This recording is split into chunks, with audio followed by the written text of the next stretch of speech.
bon sounding ute khat ve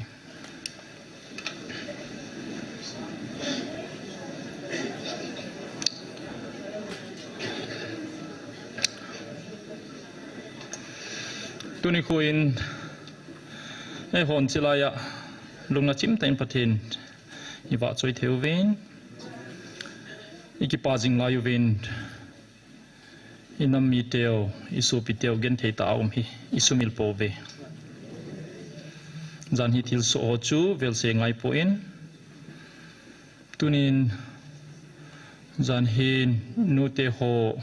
kangpok piria mi som thumlang ke thong khawin hospital zonga dimin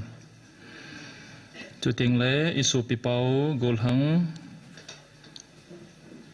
lalgo thang sing sit son of se kholen sing sit chivain golhang agi sunin golhang hilo hele kilomena jile cha nei ham chisu ka het khile chivain golhang akitin chitabang in kain si jengin keithilman bi military council wat number 2 saron bengjong chu ahin kho ana chanta in tuni khoin ama changa dinga thi hi po in kangpo piria gen thei thoa bolgim thoa panghozong nam ngai lut na ji apang hiuven ipinam chu ngai lut ham itia hile pathin dei than nam chu ngai lut na hiuve chinam he pathin in kanam dei than lagawa Israel nammi te hi meeting in neu jong leu chun ke ading in neu po ve koi hile hichinam doding aung ki sa chu kamai val kalvanti na ki to piding he ti he tuni khwa chilai hung zo si zong pathin ingai lu ruwa pathin ingai lu le ilangai ji wa hung hiuven chichung chona inam pi ingai lu na ji wa hung hiuve i bol hil po ve aji chu hichinam hi pathin dei len nam hi ji a chu hichinadim nam adinga gen thei tho ozong pathin pathei boding moa koi loading ataw hozong moa koi loading chuting le hin khu chan hozong ain sungmi te zo song pathin akhang khanga pathei bode he iso piteu anadi tho pinaw gel dona le iso pipau in sungmi teu ipo na pinaw vet sana in tip beint minute khat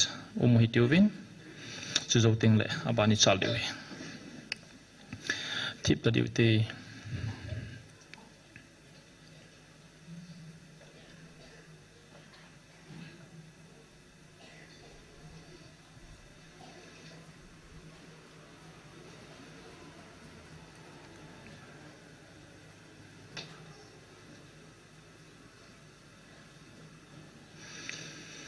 pakai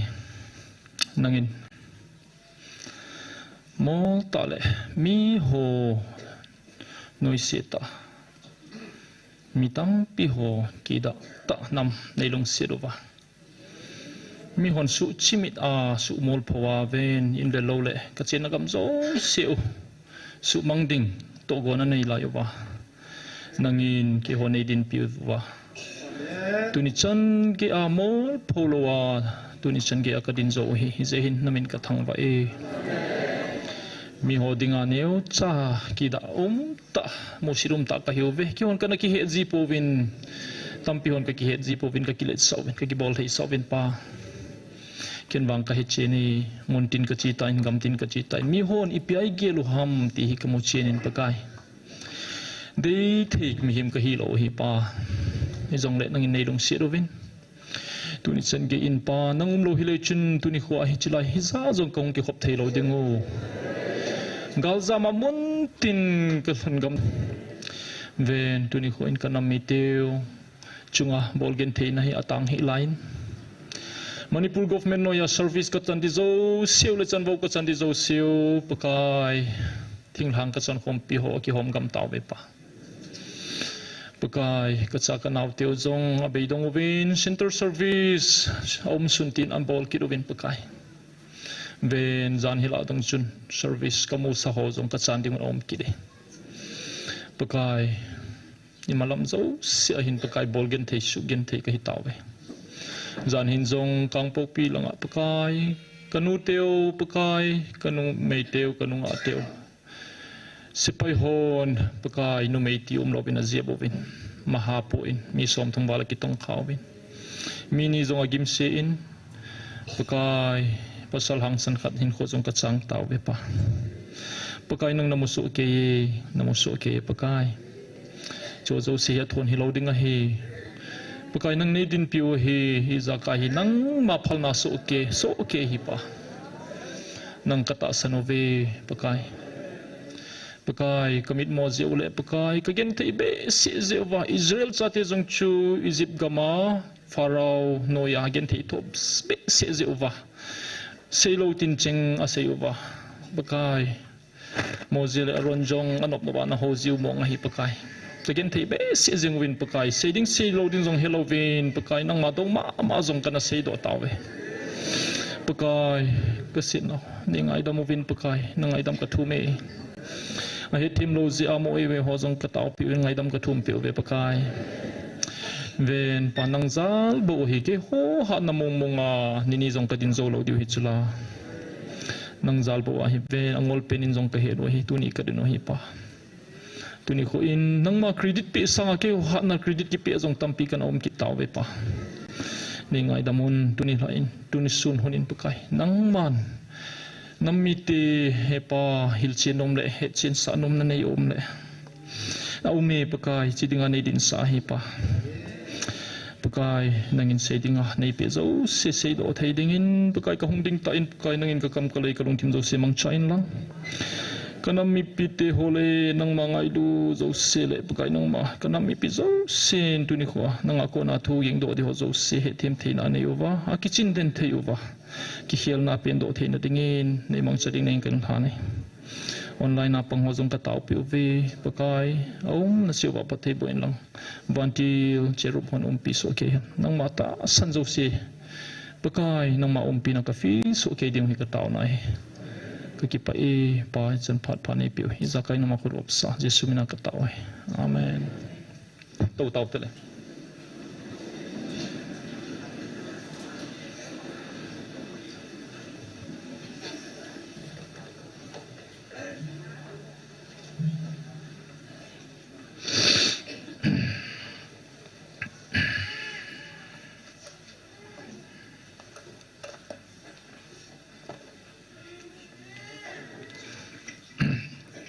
Jeremiah bungsom ni li chang sage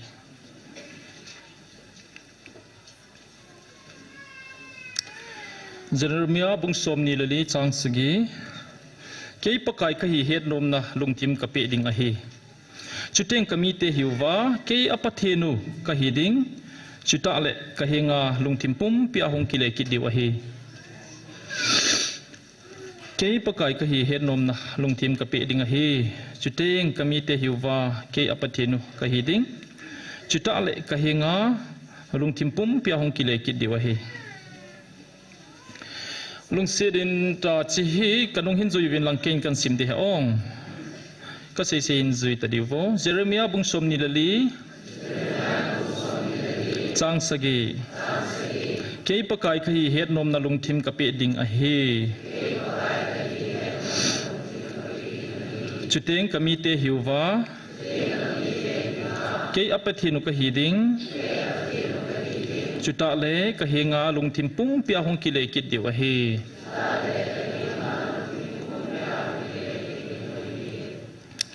pathin pathei bo piu hen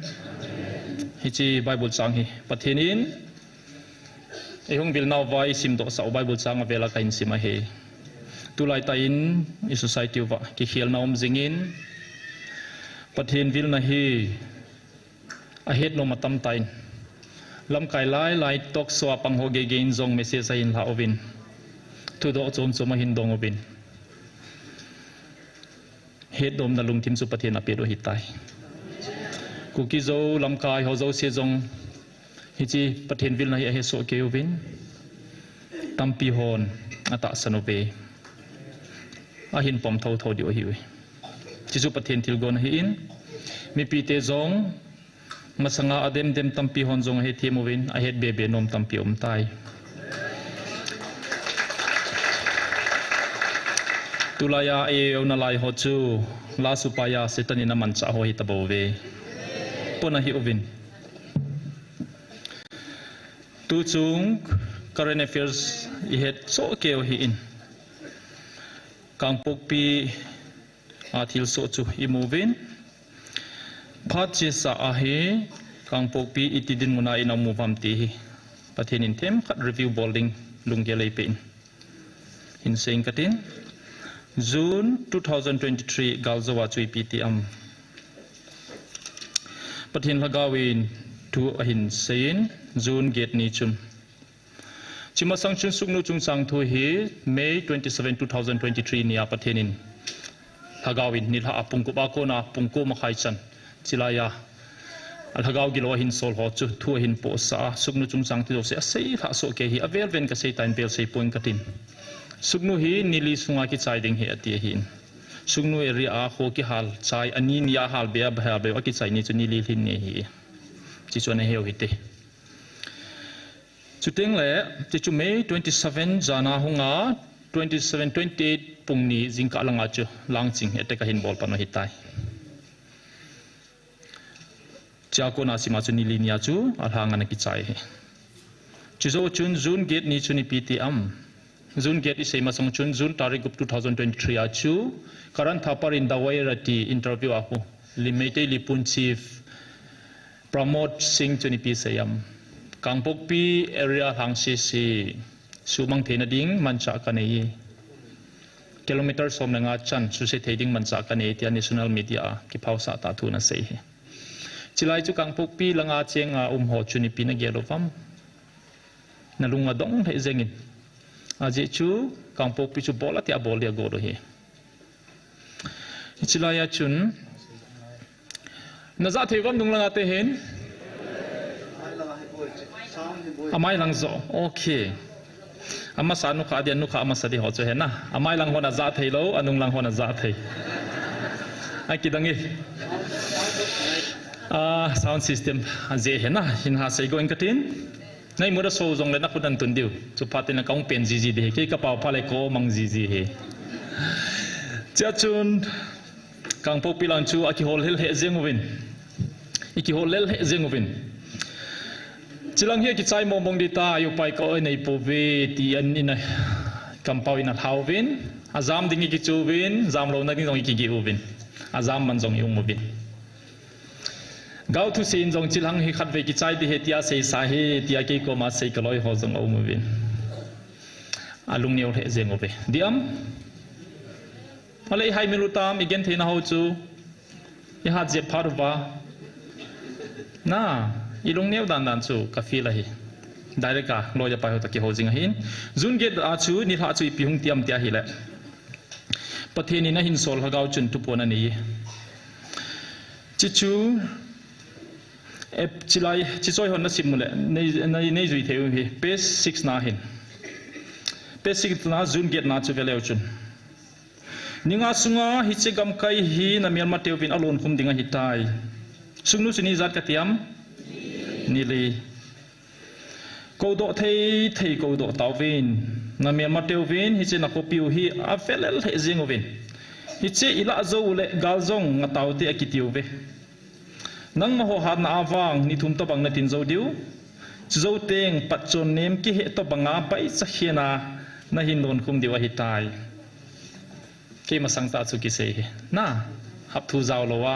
thu ki sei awai test ka ti pa chu agim nei na le kino dan pa le thakau chun po na ta sei pa chu sugnu chungchang thu sei to ki bang chet a gravity chu ko do loi vin ti ta chu sei pe loi vin he chia pe chun oi pi ho to oi pin zong lam kai ho phone thei zo se phone in ke masanga mi li lenga ka hiun loi da pai ho phone thei ka phone in ken wang phone di ka hau point khalani bo ka nein kang po pilang ka chet na gama hi lo ji sun sung lang wang chu mi tampi ka phone man hai azan zanach hi chu hi in cha chu hitin hin sei kidit amawang agam lam kai ho hilai gmf dai munai dunia pat ni thum sungin keito ki hodin hungu hen chiteng keman agamu ka hu pe diu ahi ati na solution jangan pe tha cho ke sei jaw lo he om cha chu chi thu chu ki sei pe hi in abol di dan zonga hin sein sepai hon gari kangpok pia tolut masading sepai holut masading si chu a ko na chu namel mateo lampian hon pi wa hong diu he tich ke masang ta oi pin kenef lam kai sar thangboi cho phone in loudspeaker kangai a ki hoin heu hi tabang thilum tai ni boi deu hi tai naung lo wa he lei thei lo ding he abol di dan zong sepai ho gari hong lut masading atila hoila ya inum ham wang kai poin window da doin chupoi ho hungu de ati he ke masang ta hungue da hi o na kang pok pi pa chu akai chu ken ka thim poi chi chu ase he akidang ka ve ati he jing ma ma le na hong deu nang jong na hong de ati chu he hi nge tia chu ki khen hon na he ai banga chun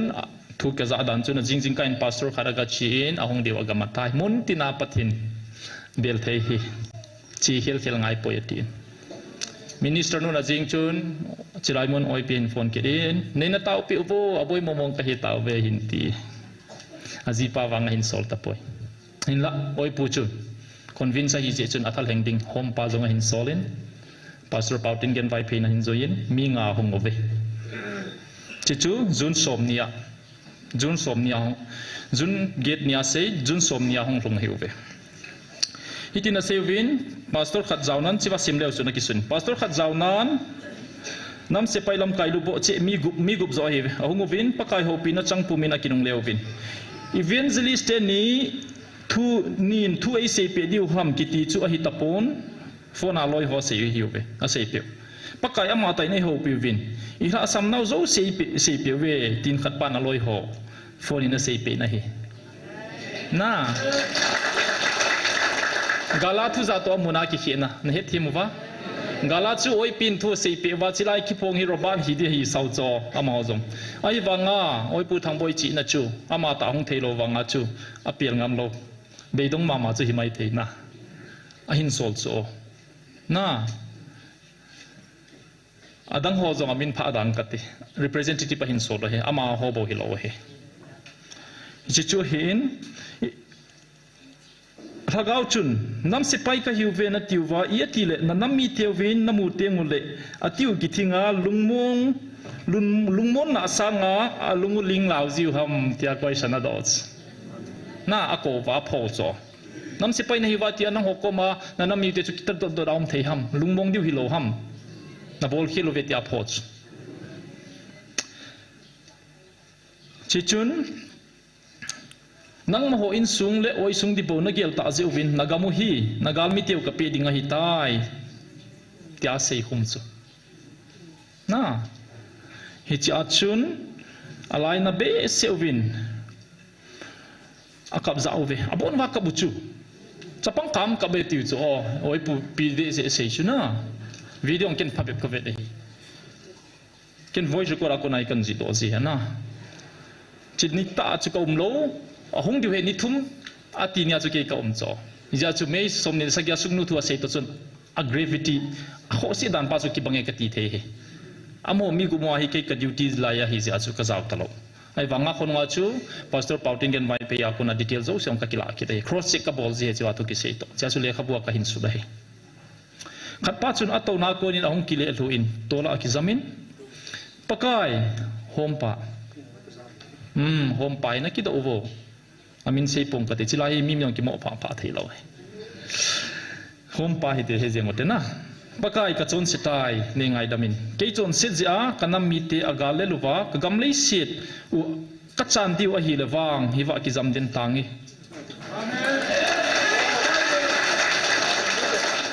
thoki da tange tin alai chat tai alai chat pa he oi pi nei sei pe in gi thupi ma ding hi na alai chat chun ke e ko le phadi hi iti na su ing ham ka he lo he a ki si dan pa cho gravity sei na he na a ping tha hi ta cho na nam se pai ho mi thi longa chilaya pathina nga ki turu da ki surrender hi cho ka chon si ati la ping tha ki si ati nai chu na a ping tha sa jong hinan te hi jong le nam ngai lu na pa ping tha ปกายงี้บังตาเจดินโซหิจงแล้วที่จุอาลุโบเสียสิหงนาทีเห็นฮิจงเลประเทศนินกิสิปุมาโซสันวากามีเตโตประเทศนั้นเบลเซอุวินกังปุกปิงดิสตริกจูปกายเวนบินานาจังเตาเวประเทศโลปีเห็นอันนงสิวาจงกังปุกปีอากิบังเปาว่าบันบานาฮิตยาจุเตานันเอดิงาอันงอลเตานันดิงหัวเสียวบะอาจูหงหงประเทศยาจงจูน้ำปุ่มปีลำปีลาไฮเวย์ลาอันงอลาเตาหิวเวน่าเฮจิจูปฏินาเบลนาวปฏินันสระบอลวาหิงจิฮีปฏินินอินาจันดิงสาวอินาเวนปิโอขัดจุปาติงเลฮิจิไฮเวย์ฮูกาลมิเทนตูเซงอาจงอ policy กิบังฮิจู Federation of Civil Societies ฮอชุนปัลเกตุมุจูลำกาฮุงกโลปิวโจอากิกอนดานุจุนามูวา press release ฮอชุลำกายเสียคูเซนาปฏิทุนโกฮิบัจอากิกอนดานมอมจุคุปัลเกเตเตดิ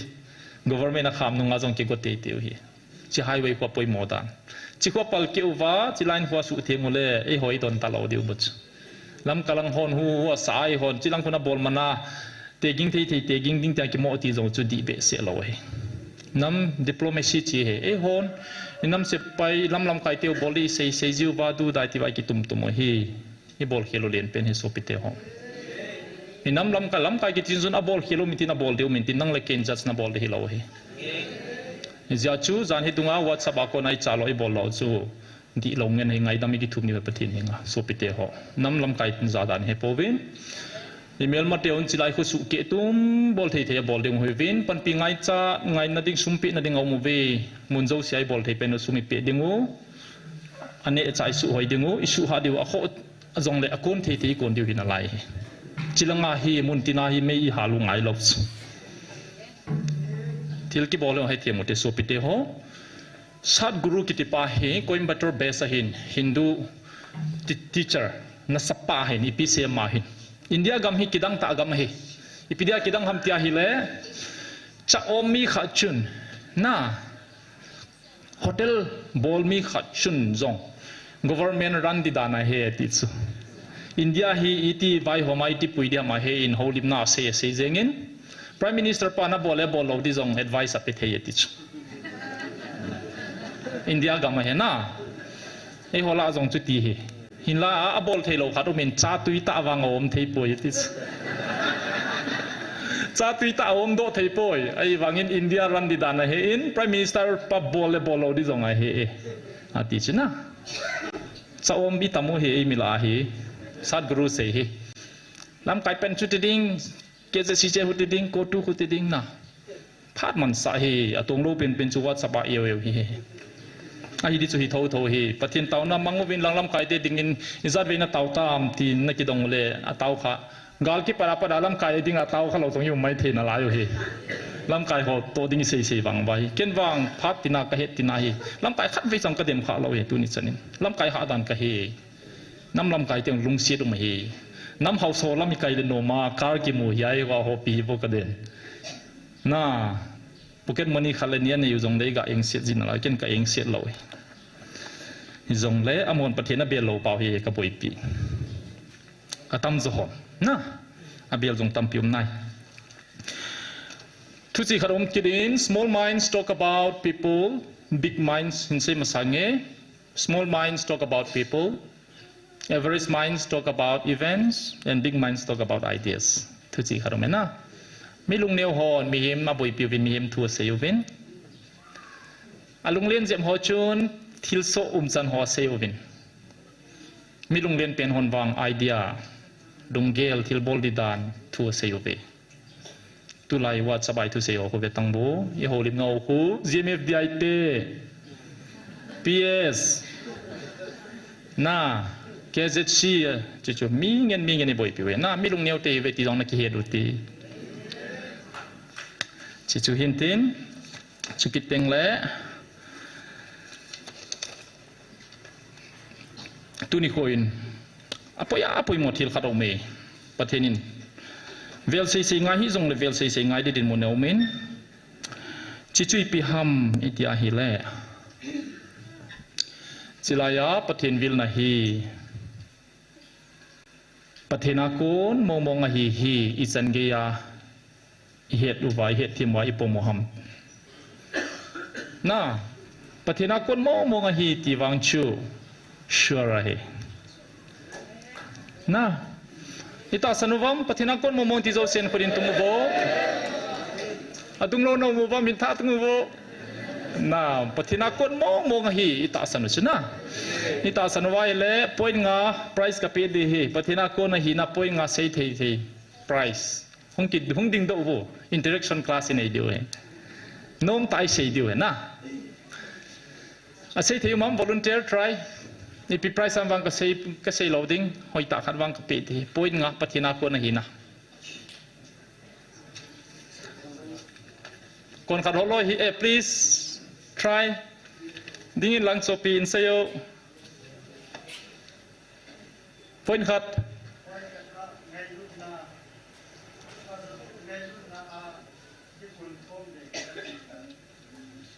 โอเค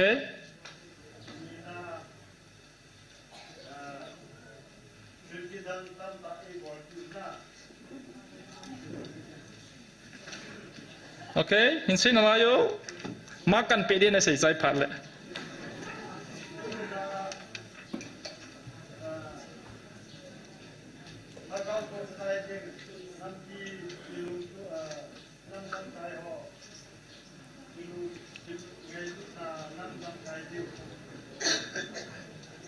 งานนะ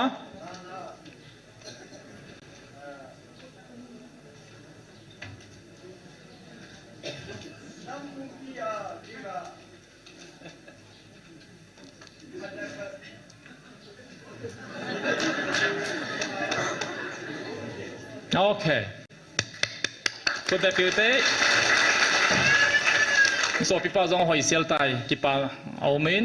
อาทิเขียเลยอดินวังอาคุปทินปานาเวนโดเฮนิสลายาดิงดิงอันนักก็ยดหินตีเซกเตรดาทัลกิกับเนี่ยจะไม่จังอินสลายาคาอากูบังอาทัจงจงสุขาเกนกันนั่นเจนะเฮอาทิลงกังดิจัลละเฮมินีอาทิเบเอมินีที่อามินีมิลิที่ไอติวจูขัดนี่กิหูหิงลาจูมาขัดละเฮเนี่ยขัดสุนรูเจ็บเลยที่สุนัสุขาดีเฮอาทัจงเลยกูบ่สุขาเฮ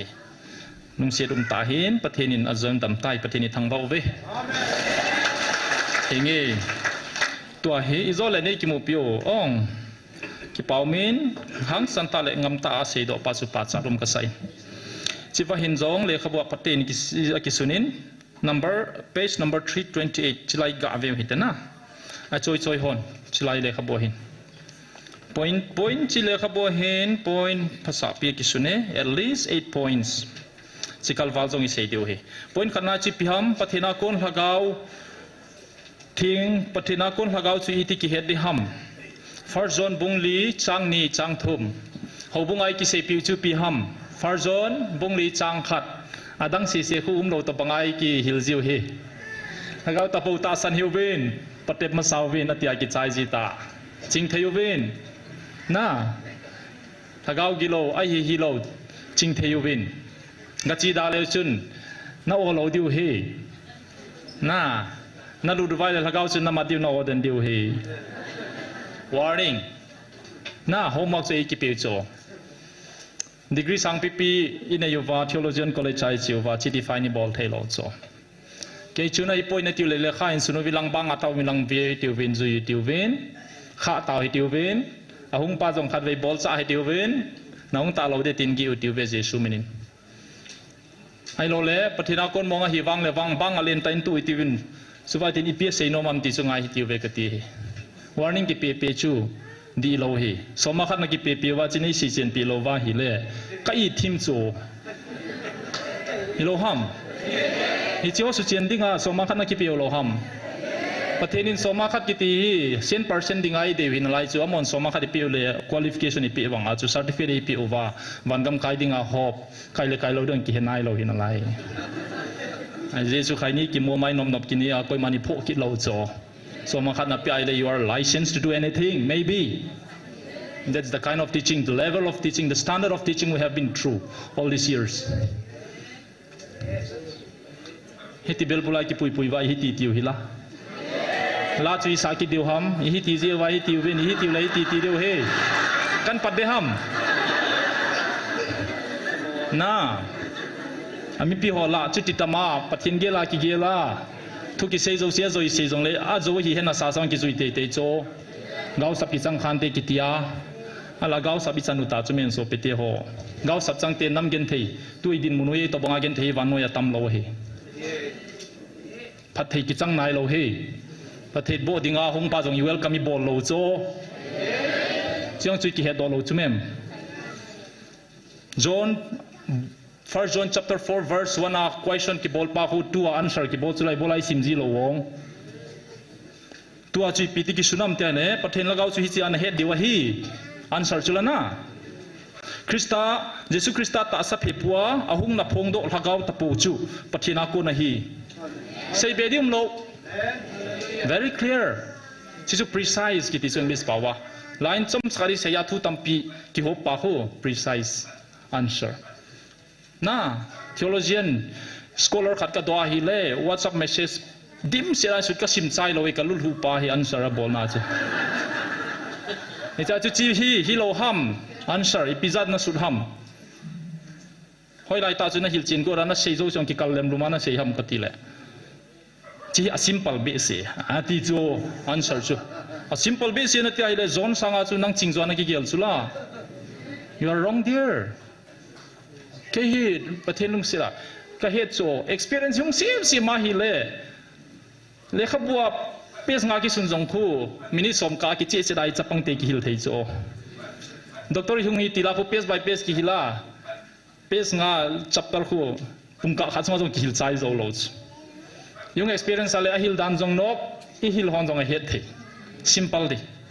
ija chu oye piten in jong a hin bol jing hona amani hi spiritual specialist hi hon chu hagau kilo ma do khu hagau kilo manu khu bai cha hena madwa het jing cha kia madu chumem abai dan kuna kyong ka ga pati de kanarwa je ka kut ki thinga hi ai wanga di thau so ei ki cha thau hi na hi chi pi chu pastor kha chun tok so chu bible ki sei tabang banga tawnong kadam pia ka khut ka ngaba bible ka zui he ti cho chi hi ai wanga dr ren dr sei boy guiten chilai ma sei hin bible hi basic abc hi bobe ile che le chi sanga thu pp bol di we ati chula na hi ti ho po chu koi zo chuna hlen diu ta mi pi ti ho tuni huwa hai homang e hoi ki pio cho e hung ki gai ta loi chu nong ki hawa hum pi hon la nong ki hawa kung fu tim chu na hindu na ki veng lo hi ta chu at your own peril you are left we are left so unfortunate guided ki ta lo chu pathen Jesu Krista ta sa pia pua ahunga na phong do ta po chu pathina ko na hi point number 1 very strong kahin sim do ding he June 14 2003 nin hitina sei keiman lei sira ka hung ding thu nang ho mi hem ho sang in ka thil sim hon zu lewa hon akipa nau khu asang zon ala ye aje chu nang ho zia mi hem te zia ki man van no hi han se kana lo hi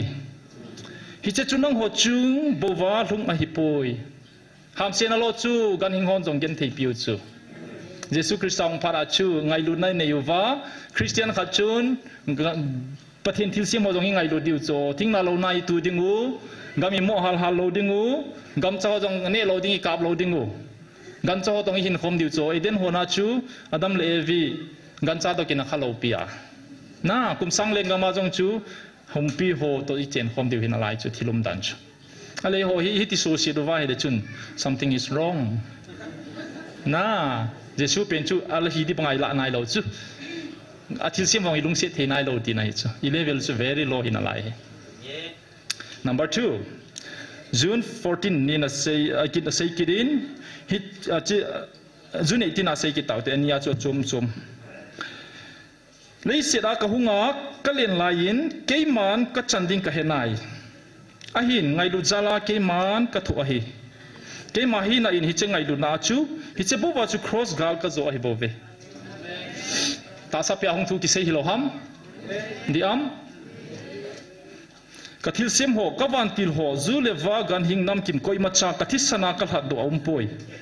nang ho bo hi ngai lut na sang pe na Calvary cross ang ngai lut na kal hat do ka cha te na hiuve 31st October 2023 nia se hitach so pite ho 13 October in hidden asay kide tunia na danu chu na son zo diu ham question e ho zo jong ki do diu he keman ka ngai lu na ka ko na o na son zo diu ham question number 2 na danu chu na hen diu ham question number 3 tunia hi chingai lu na kal son dinga ka ko na cha te na hi bo ve ngai lu na nan sarang tai so pipa ngai lu nai ko he ngai lu na ko chu setan na bol thelo thila he setan ngai lu na poi a jesu cross a ki man hi che dan chikal he a hi tai na unconditional love khale khat hobung khat hi ja ki ngai lu ding ti na hi talo hi chu a barrier ki hi ta chu pathin chan hi ja khale khat ki ngai lu di thu se he hi chu se senin na se thei ham se thei poi tunin ka cha ho jong ke man nang ho sanga sangzon kamu chum de poi kang sunga ke man sang pena kamu chu ipi he ti am he a he ngai lu na nei pa chu asang pena kamu he pathin lo pi hen Reverend Doctor Kahia ai lo le doctor specialist Kahia ngai lu na ka nei lo le anem pen ka hi da na he so pite ho pathenin na tha cha ho jong ke ma nang ho sanga sangjon kamu chom de pui ni khwa pastor Reverend Hon chilai chi hiu na ti ja chi lo le hong lo tam piu mo ven ina online na VVA pastor ho ki ka zenga jong chilai hong ding nom tin te na ai wang aloi hon to top na nei ji le angi ngi je wa hong ngam lo ka ko ma hong ki phong jong phasa piom tai chilai muna ka cha he le ka cruset zo se ka pe di he ti ki cha ja hong lo ka ko ma thu long jong a ome chi chu chilai muna pathe na se he na cho zo se chu pal gai kalovin ti na thu pe he a je chu ngai lut na ha chilai muna hong dinga ka ko na hiu ve chilai hong ki ti hi e honi se hi poi a sei pau me tu nia kha sei pa hi ko hi ha mi he chen lo je vai boi ziu he tu nia he ding he lo zo na sei pe ding o tu ki sim zo se chu chilaya hong pa na sei ji zo ke sei hi lo chu le kha wa ki sun hi chu chu pha ting le chun a ban cha li dan ki che sel ding he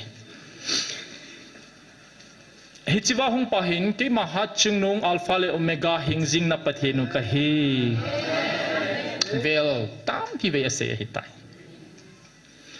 vel tam pi sei pa chu ha chung nong pathen zo a ha zo ma hi la het li di ta chu ha chung nong zon ha chung nong ka he ti le a te la lo a hi la hi jing na second proof atum na chu point to mai tai khat na chu ta sa hong chu ki che ta chu na le ta sa hong chu thau ida phon do do jing chu la cross ka thi e le se da ka gen thei tho jong he sa sang ka he ti ta chu la ta sa phe thu se chu mem John 1 John chapter 4 verse 2 and 3 he diu he ong ani na chu alpha le omega ha chungnung pathin ka he na pathinu ka he atia hi le I pathinu chu ana hi ina ho jing pau chu athum na chu wantil gilo ho jong pakaya hi anom da mang thei Psalm number 24 verse 1 Vanoya leisit asunga umzo se pakaya hi leise le chunga chengte bon chawa pakaya hi thil ho zonga zaw tha e chilai thagau gilo ho na pathenu ki hi ke ho dinga zong pathena hi e amane phol lo chu ka bol thei po ve ti chula ni pathenu tu pi e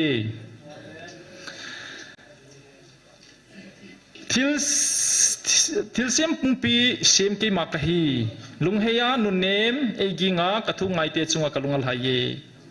sopite patheni ni zat ve ho ko ma chilai mo chu ko ma na chunga wa kalung haye ti am tam ve pi sei ta chu khut be ngute iki pa de wa he vangama sofa kai ngang ki chol du tan na chunga kalung haye ati ding chu tua jong e hon in na zaw ve hi tai vangama jong i za ki deu thila hi e chi chui wang phan nau he job bung kha chang som le ni na khoi pi sayam paka in satan za aphai anei zo se chuna nop nop galon a hin khowang na su se thelo ding a hi ati le satan akon do tai is an instruction ga bolin ga sein na ga patebin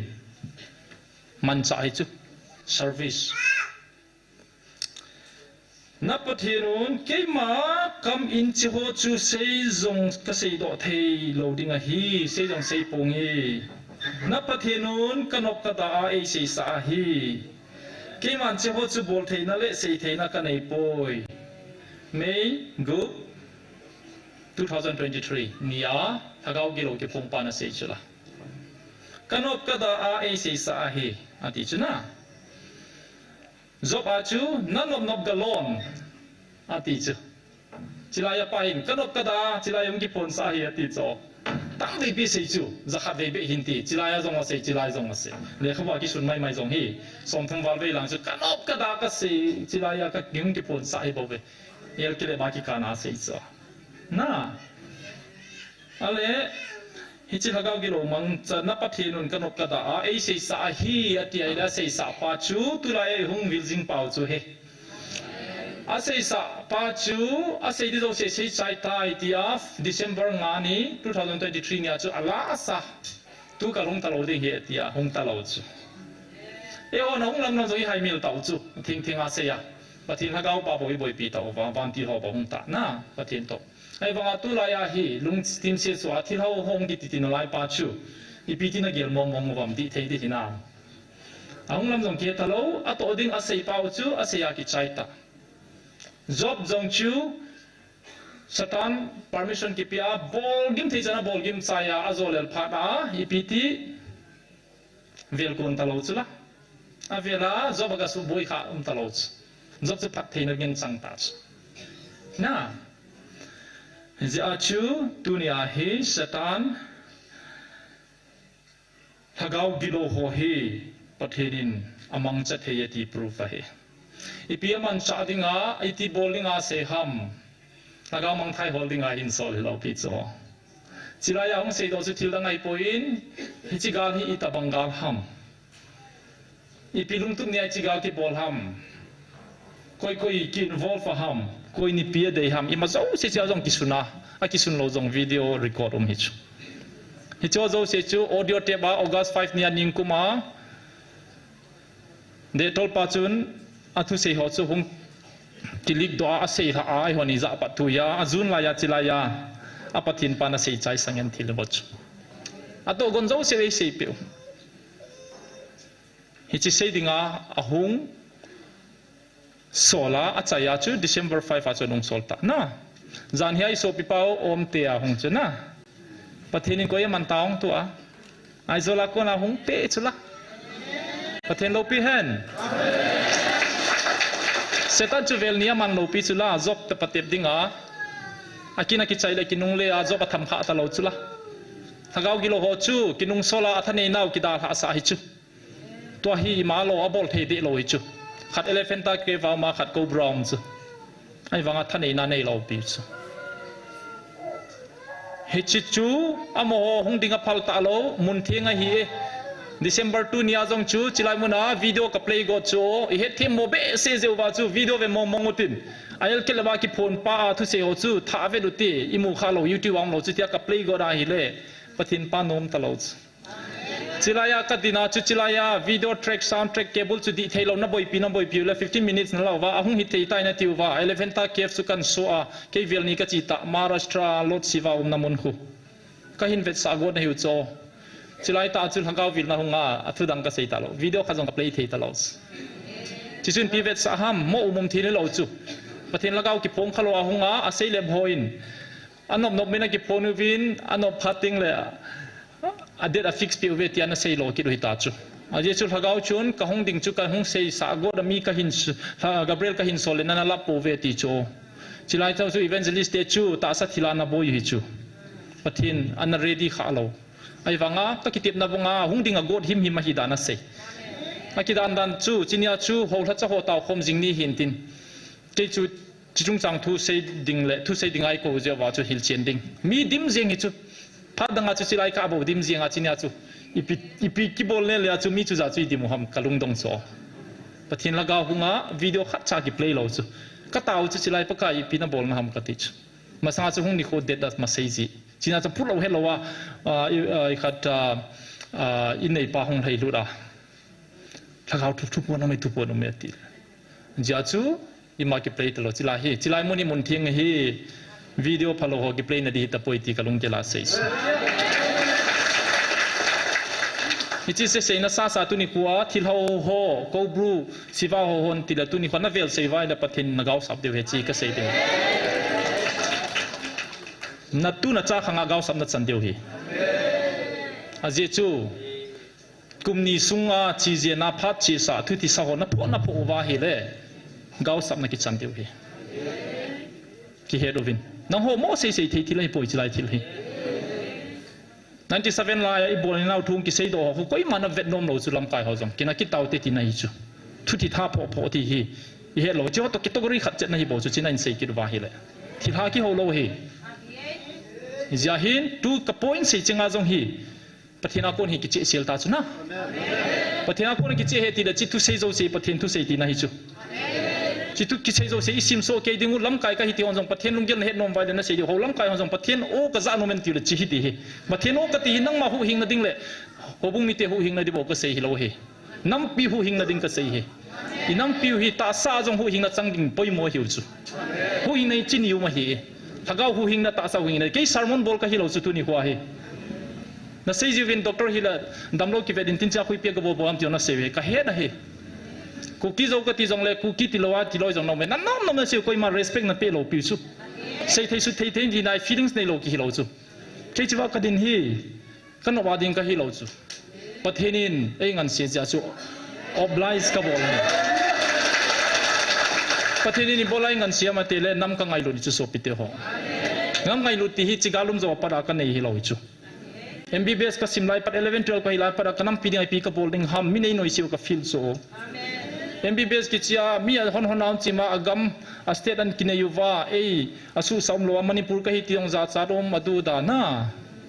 icha naw te ka tu ka cha te na chan de ka nop lo chu pathen ka lung gi la het hi i ma hi jongleng chapang chai jongleng inam pi ding wa hi i zat ka bol do am ti hi ki sei phate hi deu hen alis le khabu khat ji zo khop the hi ta chu kaloi ka pai ho la jong ni ti ai lung thim se hi bo chu ki til kho te hi lo piu chu mo chi ho je alung neu di ki le chiwa ki ding hi ve ta chunga pa ki ve a nam hem khat hi hi le mi za thia hin kho man ding hi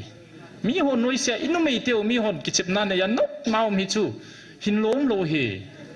isa te jong gam pa ma chi wa ki phalam do do ra hin kho manwa min Vietnam ta ho chu na lai na lo ham pathen hing ki ho wa ha chung pathen ka hoi ki te bola vai cha de do ki ma bol thei bol moi bolu ham mun ti lal ho bung sang pi pi ne yuvin tam pi pi kro kro ni sawin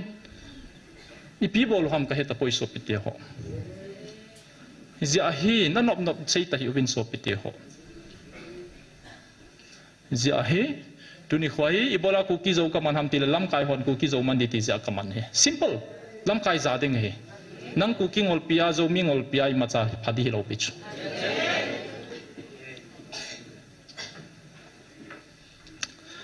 so pite hoi ngol be si obe ching dom dom te ke hi koi ma bat ka nei lo he MBBS ka zila pat ka ki para para koi man pen kha jong thang hi cho pe lo hi chu van khel jong ka nei lo chu second hand sang athar hen to MBBS ka zil cha hi bo chu selfish nom leng kaloi ka pai tam pi jong MBBS zila ya gen thei be sia che nunga in ko te ong vet la le hi chu MBBS zil chu ha hi chu ni le sa jong hoi ngai chu kanom le ka selfish te chu tu ni kwa kanop na ba ka wa thei chu in the low car ka nei ta chu pathin lung se da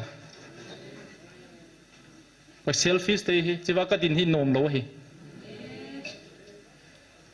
chi dong hi thim the lo hi pi ham muntina pathin ki ho thei nai pathin ki ka bo hi tia chu i sei mai di hom pathin vil na hi in an now hi het lo ham gal thum li nga in face ta o pathin ko ko zengo iki het mo sau i bol ngai ngai bolu chigal ki chai phale email se dinang ka lung dong hi to jong ki panai tai kham thei chu chung chilanga popi i tu dingu pa chai tu dingu chilaya rehab center i tu diu chilai product chu sipai mi ma nga diu sit full jeng di pathenin nagam su theng ta win ati le i sei koi koi ki duwa i bola kani bo se hi di ham corruption jong kita lo na zo siang te sei chop ki duwa article khadmi khadan sudan naute khat le ka thiam khadin article chunung la do in pathenin na gamu su thingun ko khum thei poi tia hi le a sei chu ki che chu la chi chu bol ma sawin lang le chun abana khaini zong kita na ban banain sei di chu mem ima zo sena cho pol phadu le miningum ji talo chu la pathin chi vai hung vil pau hi ta sa hu hing na di tol hagau di nia ki ko ba hung vilu le ni bola america gama hung te chu chilai hung thei diam ti question po chu thuna sei wa mina sul ha dai ham ta sa azong min su chimit ding zan hi bbc news ka vechu gaza resettlement iti bol diam tramin ke hon us hon hin bol pe ta wingi atia ai wang arab countries hon nom kitalo za chom chom ki chu ta chu arab gam gaza gama palestinians ho din mun chu e ho din mun di he bo chu so pe te ho mo e we hi ubin izam che diu mizoram ai jam che diu galti la chu pathen panglo hi le chilai thagau gi lo chun thupona sei chu na hok ko ma sei lo pi na he lo pi chu thaget sunga ki pango hi we tiu chu 8 months to september october hi di chu a bol di dan chu mun thuma parai te ka hin bol di he ti chu man cha mun thuma selo ve di so ke thagau chu na sei asunga ko na tek na bolin chaman lo di dia chu ni ki ti pa hi pt hi thei ham to na na gel mai thei wi chu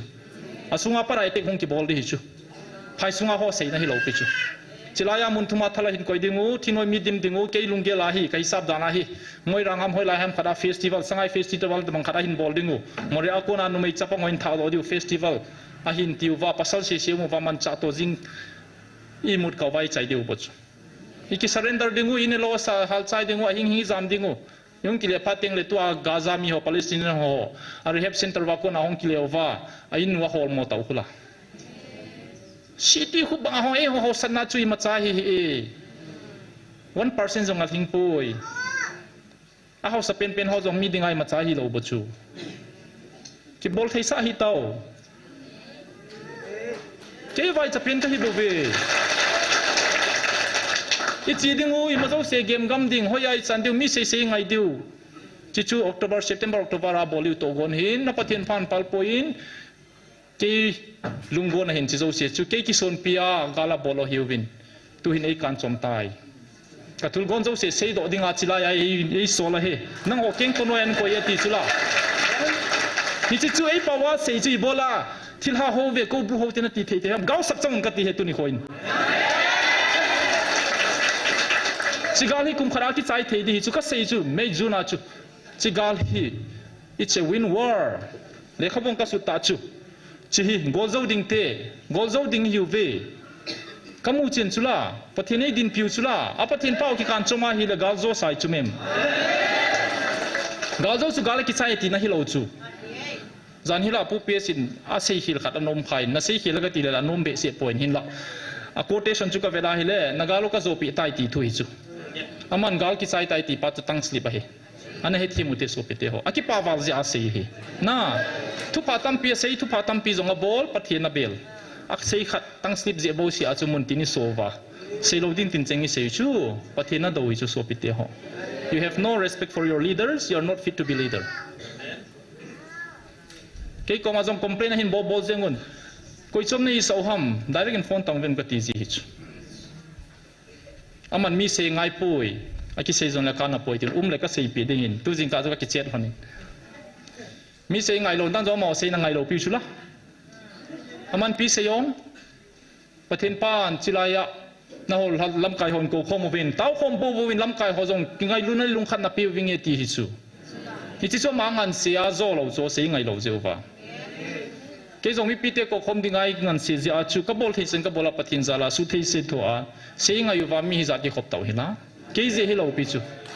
pathin zal he bo chu na ai banga ku ki zo cha te chu chilaya iti iket mo mong di ham ti chu thu di hi chu ai wa chi ki ko chu chilai bu pathin sim leo chun chilai mu na ki ko hi holam kai ho bo chu holam kai kal hat chat ti hin ko win chuang taw khom hen number 1 house sate number 2 nam lam kai te nam se pai ten jong angai house hon jong angai u phasa pin ai banga a he chen di ti a he thiam di cha cha hoi opposition ni chi pharova ki khel na le reformation ki ti chu thil bai hi lo he koi ma ki khel nom lo he yu ngai ki nom me hi ja chu ปะเทนาคนไอ้ป่วยไอ้เฮียฮิโลเวตดิวเตตีป่วยกิเลบเลพาเสียมังอ่ะนี่ที่จู่เอบันเตสิกิลาโอยบ่เบอีกิลฮิโลฮีโซปิเตโฮจิบางดิงฮีปะเทนาโกโกอาเวลกุบโกอาฮงโลพาดาอิซอยปิเซตามคัลฮาโซโฮจงนโฮสังอาลินโซฮิโปเวติตาจู่อาลินชั่วโมปูนาวจู่อาลินke doctor ka hizya no sanga pathin min mualin ka hilo pichu ka responsibility pa chu len zo hichu pathin na bol theina na hi na ka mandi hetila okay ka ti chu tuni khwa hi na ka hilo be hel ha sang tam pi ka nei so pite ho hijita banga chu inam sungwa institution len pen ne yu chu ho bung hi chu hizya chu in sa hobung building khat ki sa in somthum ham khat bo cheng hon alhanga jong amon building a sataw be hon jong saute tia ki eng building plan ni ne le hengi ti theu so mul hoi ta ich in somga che na building ni ki sa khel chun asum chu chaga gen thei ho chu school lekha sim sa taw officer tam pina nei deu chu mem hi chong he thei lo wa chong ge ya zana nei ta in ko yu institution pa chun tu ni khwa he ho e fail hi ta chu hizi achu patheno hi a het thei ta lo phat wa chu tuni khwan ka sele hobung hona demeti pastor hona demeti lo aki he mo sa pau ka dem hi chu ke ayeng khan pau ka dem ai aje chu nam ka ngai do de namui gen thei wi a solution chi waum hi ma zo seum ja chu chi ki he mo sa pau hi ken ka pom thei lo zoi so pite ho ki mi ki hep sa sa ta po te tuni khoin avela ka sei athum na chuตัวจุวันที่กิโลหกิพงเตาประเทศนาคนให้กิจตาอาลีนาจงจูอีเวนกินคลอมเลวันที่หกิบอลดานาคนจงประเทศนาคนให้เลยฮิโลเฮ็ดใจเสียงสุนะเมื่อที่มัวจงกิสุนตาจุละเลี้ยงกำนี้กิโดจูดิ่งเทลดิ่งเฮเบลซับบิบจูฮิติเบลซับบุบบินาดานอดอดิ่งหำนะฮิเทลฮิจูเอโหเฮ็ดดิ่งเสียเตที่ลาจูที่ลานนอดอไอเลยเลี้ยงกำจูมังดิ่งตีนาเฮเมทิวบุงสมเลกุบจังสมเลสกีสมเลกิดนัชูไบเบิลในหอนซิโมโวอีปีกิสุนัมเมทิวบุงสมเลกุบจิเลขับุซิมฮอนอันนุงลาจงกิตาlast page โฟโต้อาหินโฟโต้เซกชันจิเลวจันจิลาฮิมาร์กบุงสมเลกุบไปอมมาร์กบุงสมเลกุบ17-18อัตาสันเตจูเมลจีนาฮิเชงหินอาจุยาเกมามินาทิลฮาอันโนโดดิวเป่าชมสมาโทวาขุดอากุลเตอดบสังติวทีนเทกุตุยดอนจงเลวอิมาติโลดิวะเฮอนาดัมโมจุงอาขุดางาบุเลดัมดิงะเฮนะชิวากิบอลทิลากิโนโตฮิโกอิมินากิโนโตฮัมเซโวเจสุนิวมัมขัดบ่เมเกเฮตสันเจสุนิวมาดับลิเกตปาที่ในเซเตติลวังกะเฮปอยpublic view wa live fathira kinodo kiti chu koizo se bolte hi lo chu koima a koinonia baptist church sokona pastor hon thila no do te mule room khala ko yuwa hagawa hat cha cha pi thinga ping tha sa ho boin asunga mu wa thila ho chu no do ziu he video ki la lo he la he athu ki za tho hon ei sei pe thu a ki chop dana pen dan ho gulli ma wa dan ho ei sei pi ami du hung santi ho zo se hon live fai mu chu na chilaya jong imu jeng je shumina asunga ki bolgu chu ken ka sei so na hi lawang chu na nom nom na sei teu chilai na mai chang tau wa je shumina ki bol pa chu chi chu jong chu idem theina lai chu shopite ho chilaya sei mai je ajong chu thina ki tong je mai ajong hi chi ba pathin chilai hin pathin hagaw cheng eti ki chi he nang le ke chilai hong ju kham jong ni hong mai theyu aping thalo jong hong mai theyu chilai thil hapot phale ko yam khat chu atham pai ki ti ki sei khalo chu kidang na sauwa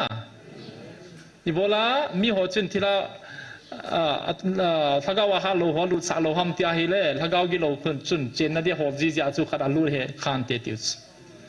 ja chu thagawa ha cha cha bo room sunga chu ko e ho chu chilai hi ong ting le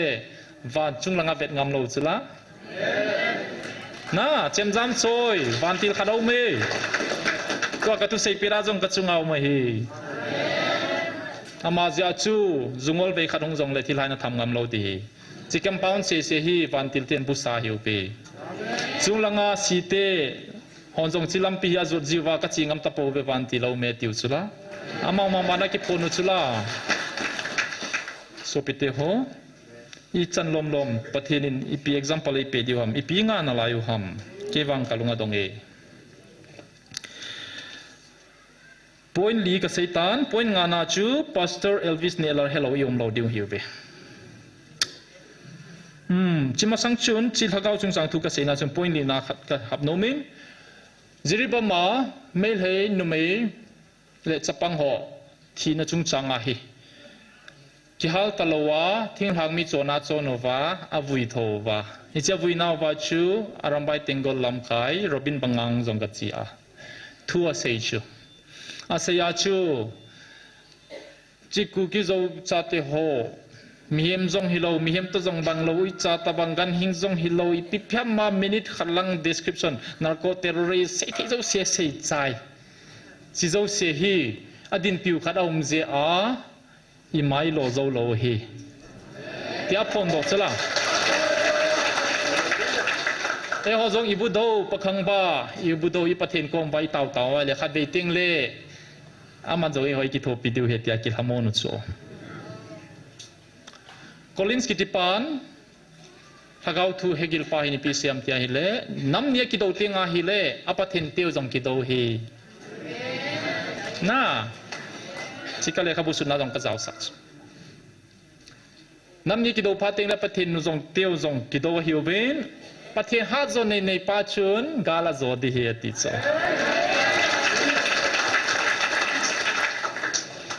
ni ja ka gelzin ni ja ke mei jun ha chu gal hi zo sa he gol zo ding te yu ve tiang ngam pila ka ki sei tats gala ki chai wang ka ti kha lo chu na we are fighting a one war gal hi zo sa bolo thailo yung etek phau le ki bol ji ja ki pang na hi bo ve iding zo ve hi china sam jong su ha e ning kum lai chu nara seina na sata inan phuki go ven ni get jen ki kap na la me chang thilo na so pen chu nara seina ki kap to nai moi rang sa ni get ki kap wa ani get nya chu me changum talo chu din dim talo dinadim talo lungdon mana apu thei ho khat alien sauwa hi la na cha chu kholai ta ga chu khain tin khat honung zamo chilaya lam kai pan ke sei pe patheni din pi momong e ti chu now like in whatsapp azan khangai se ya ga kap tang ti khu khat pa de khon more lang boi lai de sa moi re jong I chan dim wa he taw na za la ki I san I chef oi bo ve vel mo sei sei ho vin palen zong I chan diu hi palen sat da chiu wa jong chu mei bolina bu ba he ho mo thei po ve mei thalagin po le mundanga ko po ve chilaya phone ko long ji howin danga call po ve ke yun pe jong le tam ve pi evangelist hin kovin taw nan ki thum pe jiu ve update jong chiwa ki muji farsin aki su kham jong le chi nei taw pe vin ti chu hi jeng I so pe te ho mundanga chi so om poi ka sei phat nai wang hi poi tu ta ka sei ja hi I pi chu ikine kha wa hi tiu ham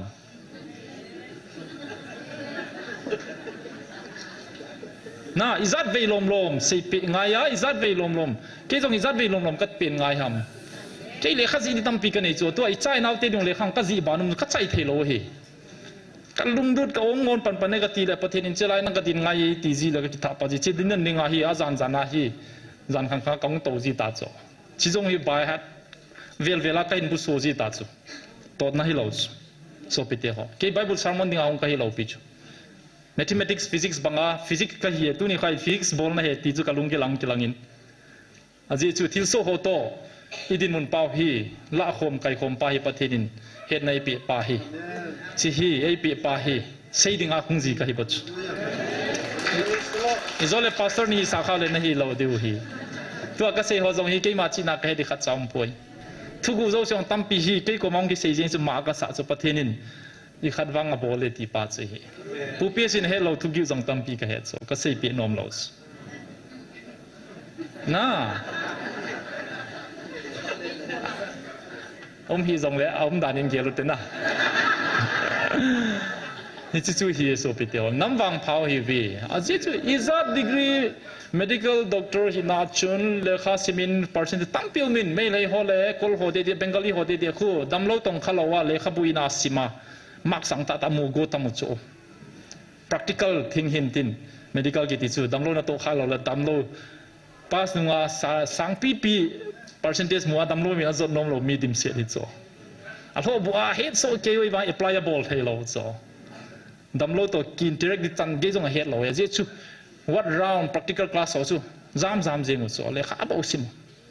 chi ta banga chu tu ni khwa jong edin mun hi theology alo la bible degree sang ta ta nei wa tu nam din mun to i bible pa hi ko relate jong i bol do thei lo wai le chu i fail ui ta chu la kena bula pat ka sei chula exodus ha simin simute pathen hi chilai exodus khanga israel te pathen jong pathen a hin e ho pathen a hin formula man jong e ho to ki panga he kai kho mute su to te sei kho mute ni kho jong man he calculation bolote pathenin israel 6 days war ni gup sunga chu ibola israel chu gamli azo sa ni gup sunga chu chai sa jeng ham bowling e tile pathena bol the he ku paim lo hem mua chu 1965 67 kuma June 5 nia 6 days war chu nigup nia chu patheni na nigup ni chan na to ani sagi nia ki chol ja chu nigup nia chai nge tila chai chula pathenin chai nge tilai chai pe dus ei hwa hin ni za da te bal hai za te pham kin kalung thima ka gel so nei do theu hi calculation ni bol dus apply bol thelwa hi le ep ka na ham bible sim degree nei chu di talo he so pite ho pastor ne lal hi tu ni khoin zona min ka kamin vono ma he aje chui pi ham tile abula pada ma 5 me nya ko na hi chilai muna pathin na ko chu among nam ngai lu hi chu ka sei se lo pi chu so pite ho chingai lu je bai ki sei du ki tham diu ta chu ken koi ma ka dep talo di tu kal 2 years is too much is suffering was too much iki ko di ngu kho zo le ki khet diu chu ready kai chu follow pi chu cái chú khó rằng là front line nào hay đi ngà fit thế ra câu mình nó kinh sát lâu điều hết, pasal ya ile thal cáp đằng cái gì đi khóเลยhay đi, chỉ là cáiนี้khóเลยประเทศทุกสิ่งđi khó rằng làมีเตาไปดีน่ะไรทำอะไรthal rằng cái độc điều fit thế ra đi oi po thế ra gali chỉ điều hếtที่chú detail lâu hết chú,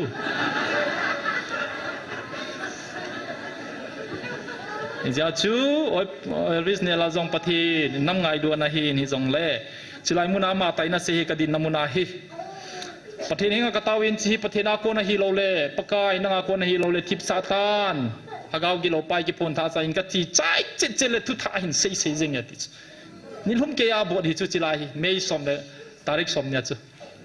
ani tha chu sei ta tu ni lum ke no cha katawin pakai na ko na hi lo le thip satan ka ti chai le thu ka hin sei le ti chu a sei dan chu ke sei ta wa puli ta bol na lai video ka nei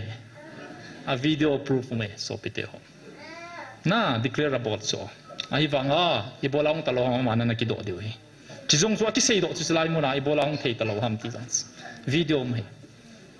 ka sei nom chu ingai sang pe noi pastor panjo pathena ko ni ti chu an approve he ti chu ka sei do nom hin la a hin jom pai kit tapoi May 11 ni 2023 nya chi pi tiam ti May 10 nya chu pathen lagawin na hol ha cha sin pui khom win hen pui khom lo win phala tapoi ti chu pressure sang ta chu zana kal hi wa lekha ka taw ba abang kom le hoi pu zarman min dinga ka taw se ngai zep diu ham tia ken ka draft ji amala ga al thei le le soi jong ka ngao zan pung ge pung ko lang chan hung ei pau tho se u thang la ho loi ka gan che ken salang pau koi se sia zana pung ke pung ko pung som ta na chu ka gal heya ai nin wa ka pe pathen vin na tai hung vin kapi le chu jing ka May 11 ya ka chiai le lam hol ha cha se meeting ane uve Chuchanpur Christian Goodwill Council hon cha chu executive secretaries zo se zaw he atiu ba sinot mona ho au me chiwa ka chi le chun mazo ko se na mu pidi atiu ke ka ti za ka ki cha ka chingam talo jing ka chu le kha ka hop zo ai pung som le ni ve lain ka thun ya pathen na chi le da phut jing ta chu cha chu kisila ka tin zo lo ta chu pressure sangwal ki chu chila ya thu ponum de za ka hong go cho chilang zo chu ka chingam talo dai ga ka mo chi je ka chia hi le phal ka thu mai le pi ti do som le nga sum ka se pathen ei vil ta ve hi ti khati na ปฏินาคนฮีตีเกนมันกะเกลินกะเฮอินกะมุเชนินหิละอดีอดีโลนังหอนในหงเบ็ดปิวบินนังโหหงคมดิ่งในเตมิตุนิมาจงทักโหละโซในหินโกเวหงบินกะติซะไอ้ปุริเวนของคมาเห็มคมางมปาสรอนขอจงมจุปัดติงเลโรซินฟิมาเตอเลนเซเซอีเซียปาจงนาอาโบนาโซเกยก็ใช้จะ15 minutes ก็ใช้ voice record จงกะละแคมเมราวิดีโอรำก็อินาไลซ์จู่ๆผู้มังสินคุบจงมจัดจู่แต่อิงหาดูอันรู้สู้โอเคหินายก็ติกะกิปาเสียจู่ก็ทานอมเจก็ใช้นังอจิวานะกิขบพอมวานะฮิติวังว่าโหวินโจเสียพายากิใจกำตาปะเทนคนหอยจะโลวาฮิเลจิไลฮอจงเสียสู้ดิ้งนาไลดิ้งอันเกลทินาไลอัมตีเจียนเซเลนส์กะบอกซะหงโปวินปะเทนนักโกเวกังกะตีหงมาลาละจมเบขัดินะหงดอกกิดินจะสุกะเซมุนตันกอยมาเดมดิงากะเซฮิโลเห็นนะฮิจินาจุกะเซนอมจุปิยามติเลจานฮิธรรมศาชุน Reverend Rose Infimate RPC Executive Secretary pa program para kisuto honin kum hi za chi nunga chu hichika ka selam nong ki hai milgo ta aning langa i zui pein doctor mei som le khat nia ka meeting wa na hong thu nong se ya chu pathin na hin sol hi ki che che ra ka he adi so ti chu kha khat thu bo hin lai chu ken ka hai ta chu Rose Infimate lagaw mi ta hin na kalung gela chu alei piwa nang lo ham tia kalung thima ka sei non sa ai wanga ma din muna ka koya hile nang ho pau tho KCL phone KCL ho zo sen nang ho chilang ho ke hong ding atinu he ati di kalung thima dong lenga sei di cho nang ho pau ang ki phunga nang ho pau pastor hon pathina ko nei ti lo le ti ke kong di ham ati di so alung gela alung answer diong ken ka ki he cho ai wanga agil chu pathenin nan solai chu che tan chini chun ka he ti chu kumni zo wa sei kumni hing zo ding ko nai na sina pathen vi na mo mai ti na proof ka ki ta chu na ja chu pastor ne lal zon chun chiwa phon ngala hi le azam so be se tai hongin ka tep zin na hum ta poi ka ki ho ta pon ka ki thu za jing na ve hi zong de pathin hinga a he thim da ding ka taw pe jingin Reverend Dr. Gin Khamung ki ti pan jong chun mei som le ni chun som le khat ni chun chilanga hong lo in chilai ana chin kyang ka tep le kha ka pi ji chun ni lain message sain lain pathina kon momong hin ke jong phat thei bo ka changi ka ki pa e tia message sain khat ama jong zo pau tho ho Reverend Dr. Gin Khamung hi pastor zona ki ti pa hin cha jong pathin thu vel ni vel thu ma sei tai na KCC pastor hin ka he khat ve hi operation bolding aka chi cho Wednesday ni se district hospital he kalampi china khone ina nga in doctor hegin nei ham ti hengi ki pastor zona ka hi ki man ke nai le khabu cho cover ka mu le ka mit ya lom jing e ti cho asung jong asim nai point na le khabu chu ki man ke nai ga ti la kalung thima he the nai pe jingin pathenin idin munui a he in I khan khodiu jong a he e ti message ka hen kalung mong he jengin milhi nei chu be ti cho chibau se se dingai na nga he chi zo wa chu man pathen tu bel ni lang hong se tai na Dr. Didim PHF no jong chu bel ni lang a hongin mai lai chu na ki pa he jengin ni ha jong leng folin aman jong mili mi nga holam kai han puiji in Grace Madam Grace jong professor in GBC aman jong chi le khabula sedition ge a chu na cho jinga hi pathina kon hi ti agil mo monge pathina kon mo mai ti chu amon message ai sei pe hi Reverend Dr. David Zote kaloi pa ka jonga hin anti drugs campaign khaini ki ti hi apapoi ti hi ka khang sap yu hin zani jong chen ni thoin meeting kan ayuvin iti panla ti ham khaini topako ki ti hi number 4 dinga apa chu zelai ko ya hi le adangum talo dinga hi ti hi ke on ka sei hi nangon number 4 tiu heroin morphine ke hon painkiller na sapena ka nei pau hi namang heroin poisonin namang do in chisanga haboi zo chu tobak ko ti ka se hi ni chi chu man jong campaign na jong ei zui jingin ka bol khom win a ho bunga jong a ho bung mino chu seidang katin khaini moma papu ya agi a hi le an det nom ta povin ayeng bol polovin ki khel na mom lo padin a ho bunga kon chun anga do in ho bung dang kada ho min tun lung hai selin pathen na tongi khaini mom a hi ya papoi ti seizia pastor kha jong chu ngi na chang theina lai society hove mi pi te jong a hi mong lo ban chi hi tho diu hi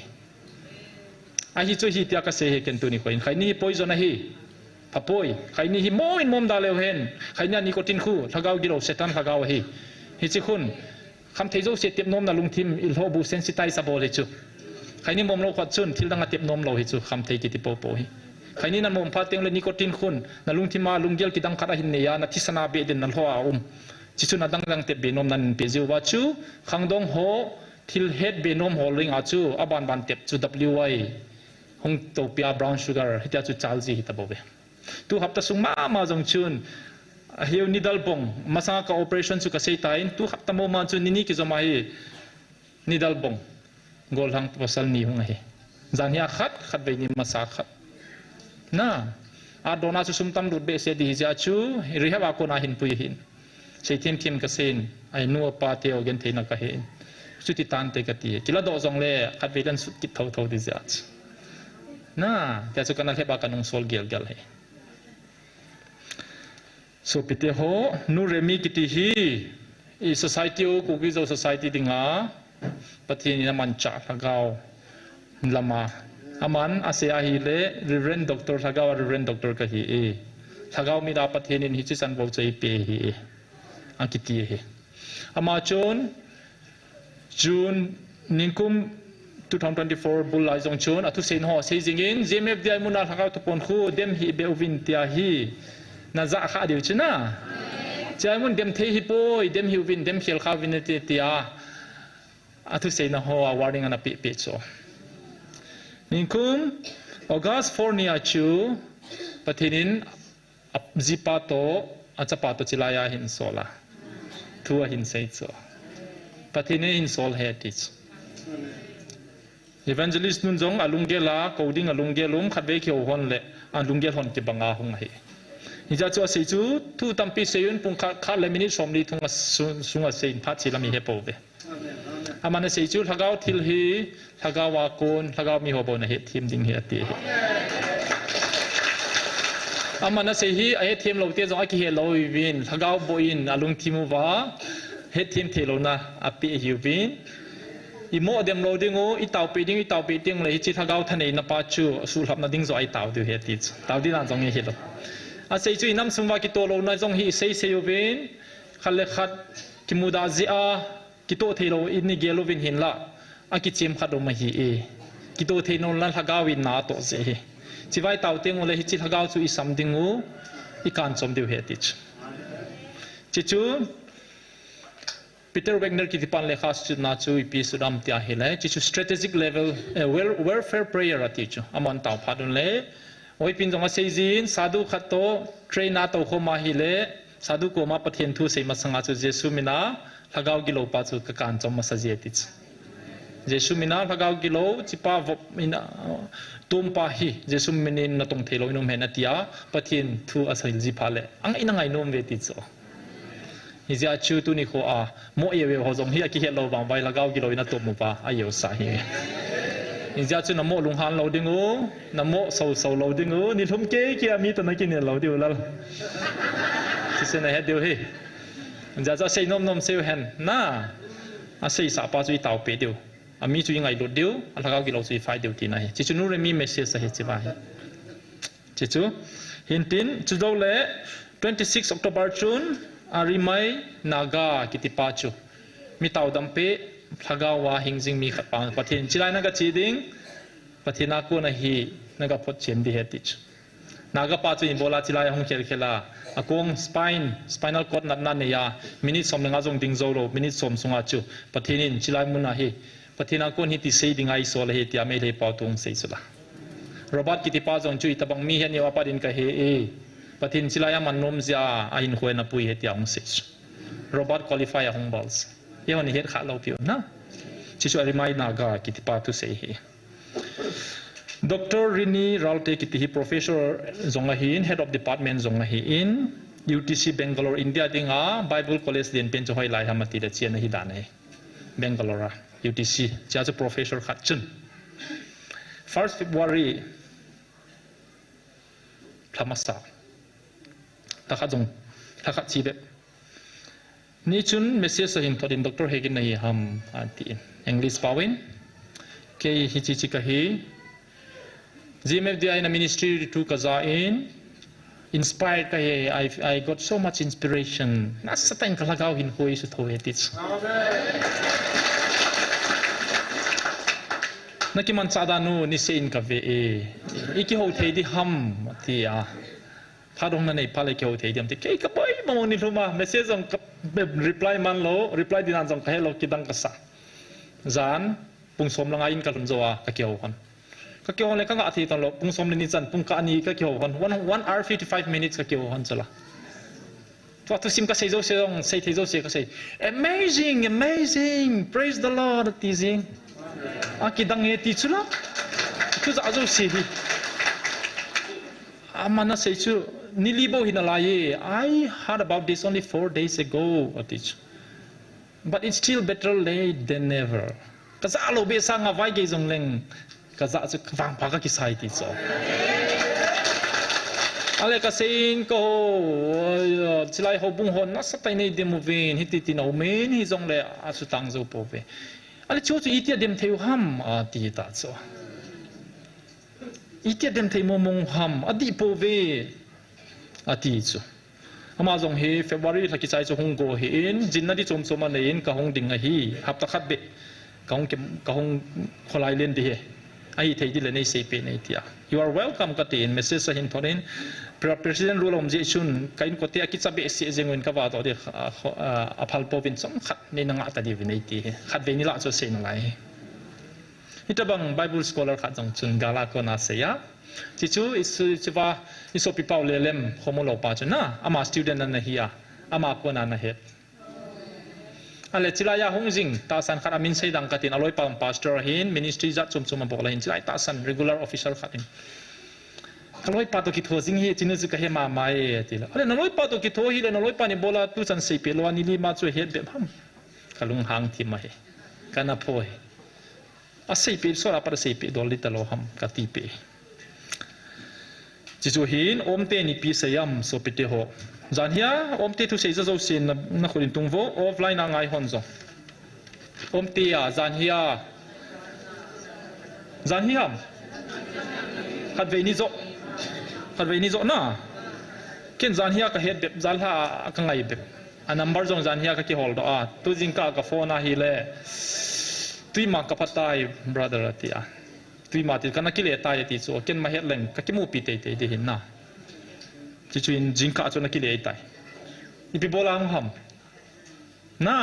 big question izon ka satan mi hon pathenin chiga bolo ti le aman uchula aizola kon jong garin ki bunga hong jing uchula chilaya phathebo changi jan no mum so pite ho pastor te ho house ho CSO lam kai ho KSO president pale dang ho ka sei hi phathebo na chano he hoya no muham ka ti hobung la cha ho chila hi mi som nga be nei lo di ham pathinin wangbo na pe uchu ke keu ka hi lo pi chu mem hoya no ngam mutam pathin na man cha no mu chula hoya na ki selu ham ni bola ke bo ka pen di ham bowling za ki ne ya om tia chu aizola ko na ahunga pathinin sei pe ding ne yai sola hi atia henge tia hasatin senga hin to ke aizol ka chinga bo so hi sei di mai maya hong thia hi le e honi pi bo lo ham so pite ha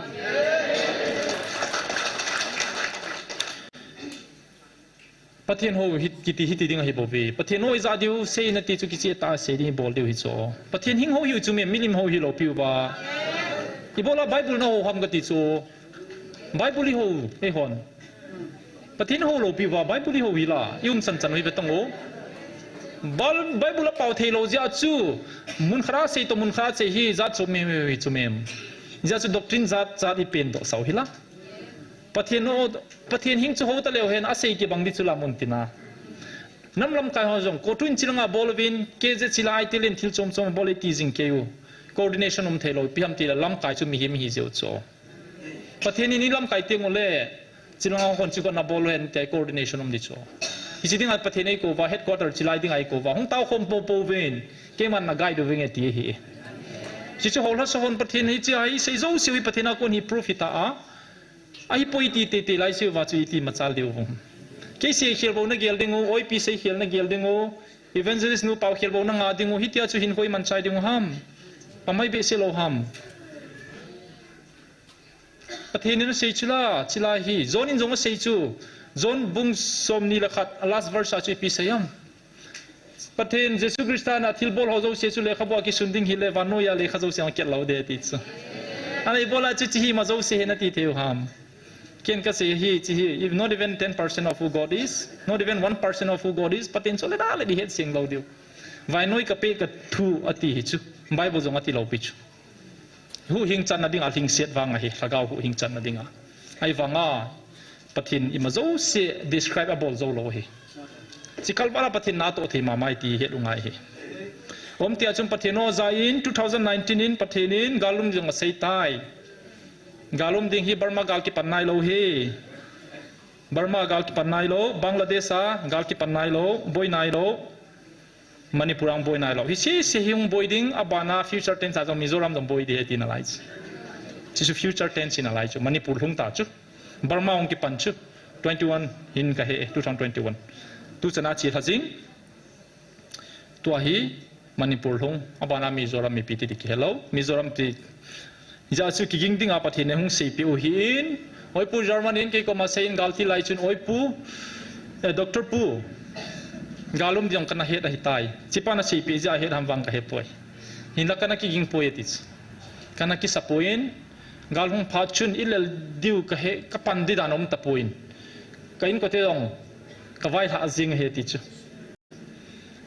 kain ko te ko ma jong ka jinong ka vai ha ke hi azam ding om ka hitai ki sel lo ding om ka he ti na ki son pi pau tu sei ka sei he na e on WhatsApp a delhi a ko na chu boli dan direction nan de nan ki sei ji wang wa front line a hi aki hol lel dan chu ne hello chu front line hoin patina din pi wa he dan jang on hello pi chu abang le naga ho poto na te ka we ne siam im ho poto na te ka na e ho dei dan hi chu gal sa ding hu ti di thahat wanga ile muding a hi le LTT thu sim ka sei ta chula prabakaran kitipa veru pilai prabakaran kitipa chen teng zonga nei submarine zonga nei thingoi mi Sri Lanka gama 1976 kuma LTT an phu do aji chui pi ham tia hi le e ho ata banga hi sinhales kiti ho hi namlen hiwa tamil kito hi nem zep hiwa sinhales ho hin achan bodong la pi wa asu gen thei thejeng we ho din mun hi chu Sri Lanka din mun chu Tamil ho chu ayeng bol jing Zafnan Peninsula kitia Sri Lanka achunglang si hu amhon gambe len ta to phau chu chi se hu ami pi ho to ki thova na sata support ne you faction zonga nei lo pi chu atila chu Sri Lankan government ahin ka buwa ami pi ho aman asang soma nei chu sepai thal zonga nei teng zong na Britain in zong chu phale Canada in zong support a bol suma tactical a ile PLO Palestinian Liberation Organization hon support a bol kit chi Sri Lankan na do wa mi pilham zong tha mi khabe thaw le za sima tha jiu ta chu Sri Lankan mi sinhale so zong thaw government zong ka bu a defense minister pa zong ka bli u sepai lam kai lin pi zong ka bli zo amo chu koi man amat thelo amat konu le ahan sandan dana chu sianai kitia a sangkolwa ki po wa min amat masangwa thi masangwa ho ji hu poison ane wa thi ji taus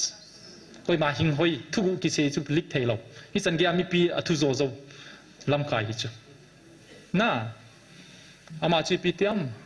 Rajiv Gandhi zong na thau chula Rajiv Gandhi tha jon cho ma se pai hoi kit so hi ta benga hathi no in pa jon chu a government hong pan ta ta internet zo share hin benuwa pum pi an bulu pha do wa chu chai na chu 2007 na chu a hing se abona kap sai wa ma zong abang karmuna achal pang mi thana kap thijeng he government in subei tang e ti le zo le lom ji los e honi de chu ti banga hat ding gal hu sa ding pu pi zong chi waum ta lo ding front line a chi jing ding pistol khara ke po ding bunker to bunker a chi ji ding ka til khau ding a khau zang le cha cho pe diu come on abang kom le pu pi si Moses manai manjiu abang kom le Joshua manai manjiu ti si pu pa hi achung thui sei chi jingu pu pi si do a hi la pathin lo upai dangum po yeti amana ki het na ai wanga hita chu ai hon thaguma bowling emot no mi sei hi bowling ti gam diu cho pathin a het ja chu pathin in ima zo se sign jong e pe tau chula a kho jong le gel pia mana a kho jong le hui pia mana tui pia mana ka bol the ti ta chula van lama jong ka pinaw vet sana het theina tampi ka vet sau ve ti chula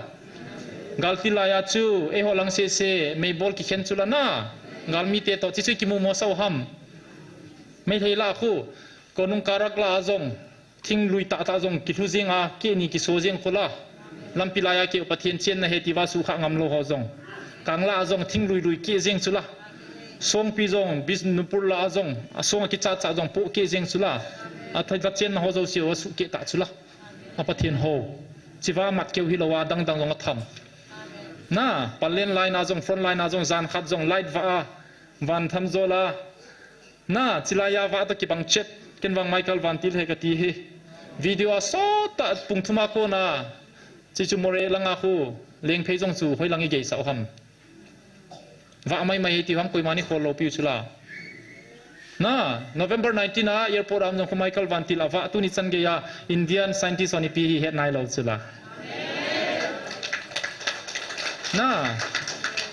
nikum July 17 ya chu ken operation ka bol ni thuma in kalhuna hi khojing ta WhatsApp status ka vele van a hi kidang ta nei bol phadangam khalo lam ka chunga wa line chat na 7 colors tabang kaun he dawam amu mui na kun tung taw lam ka chung la a hi na hlum lama khu mei bol kidang ta cho namu chuna June 18 ya ken status ka koya pakai ka ki pa uvi ka ti le MCS pathin gut ta khadin ima zo se san zo se pathin ton ling jing kein ai ti zo a hi unless proven otherwise a hi poi ti approve am loila pathin bol he ka ti chu pathin na to di e hon hi ti ham hi lo di ham ti a gel jing din na credit pe ding a hi poi ti proof am loila hi jing he chini phab zo 26 July chun pathin lagaw vil naw ngin kaum naw ve sanain van lama jong melchi na ka vet sau ve ti chula November 19 na airport a lai dum jong chu wa jong chu made on UFO tia electric current in my hands satia me thei pan chu ki chalo lo lai ham kada sei vet wa inui sa do chula na chinia chu me thei te ki cha dan chu tot na hello hi chu mem chilai ami so se chu kan chi purlanga zamang ga moi chu airport area me thei tong ho ki thong ga moi chu ku ki te drone bom hung chu de tia ki them na ai wanga November 21 nia pathin lagaw ina in sola Michael van til ka musa he ti cho so pite ho izat sai ni poi mo ham Bethlehem a si chu a si khu zala chu mi ching thum ho chun van lam vein ching thei ta in study bol hi ole amis diu cho i pi hi het law diu Jesus chu ki mu pi law diu na pathin sai na vet pa chu i pi hi a kholu wa het do cho e on hong zo che chui tia i pam pai wa chilaya jong December 15 2023 mama achu chilaya ke ma chi tangi ati le light wa khat leng to chilanga kho nu pi kharina mu masat pen awa mu pada hong pen le phone on vai ka bo alien to wa manamu alien to mu na phone la ka to second izat ki khelam ne he theiwa chilai kon leng to chu eye witness nun ke ko ma sei cho na chilai chu tarpaulin ki ko hi chu tarpaulin apa mulo aman ninga ong ka amu chu wa ka leng to we ti le event pun chu thu sei lai lai chilanga chu iki chot li di chadu chula na I than ob lol do wa na minit ni sungum hi chu minit ni volume le hai thelowa khanu de se chu jingka thu kong kho chen ken la life ka ve chu operation ka zo ka hong man lo life ka hin join no ima zo se chu kamit ta ka moi se chu ka in chunga in song kat in song ni chunga ka kal to wa chu ka vet ta chu wa ki mu diam tia chilang kan vel le ki mu lo he a je chu pathin nang ho bo si mu dinga ko hi chu na chichu ni pha beb zo ka Michael van til kan ki mu sa eti kit so chichu drone he ti vai pi phem ti na so pite ho pathin in sign tam pi vet sa ta u pathina kon mo mo nga hi ti ei sei pe ta a chu tia hi le tu ni kho a hi chilaya pathin ho hon I sei do hi I sei son teng ole abang kom le I thep lo chu sei khel bol khelum thei hi chu hi chichu lai chu I lo wa don nop na I nei ji pau hi pathin lung thai na hi lo hi อิจินดิงอาจุปะเทนินเลขบัวปอยมวยที่อาเจสุดสัตว์น่า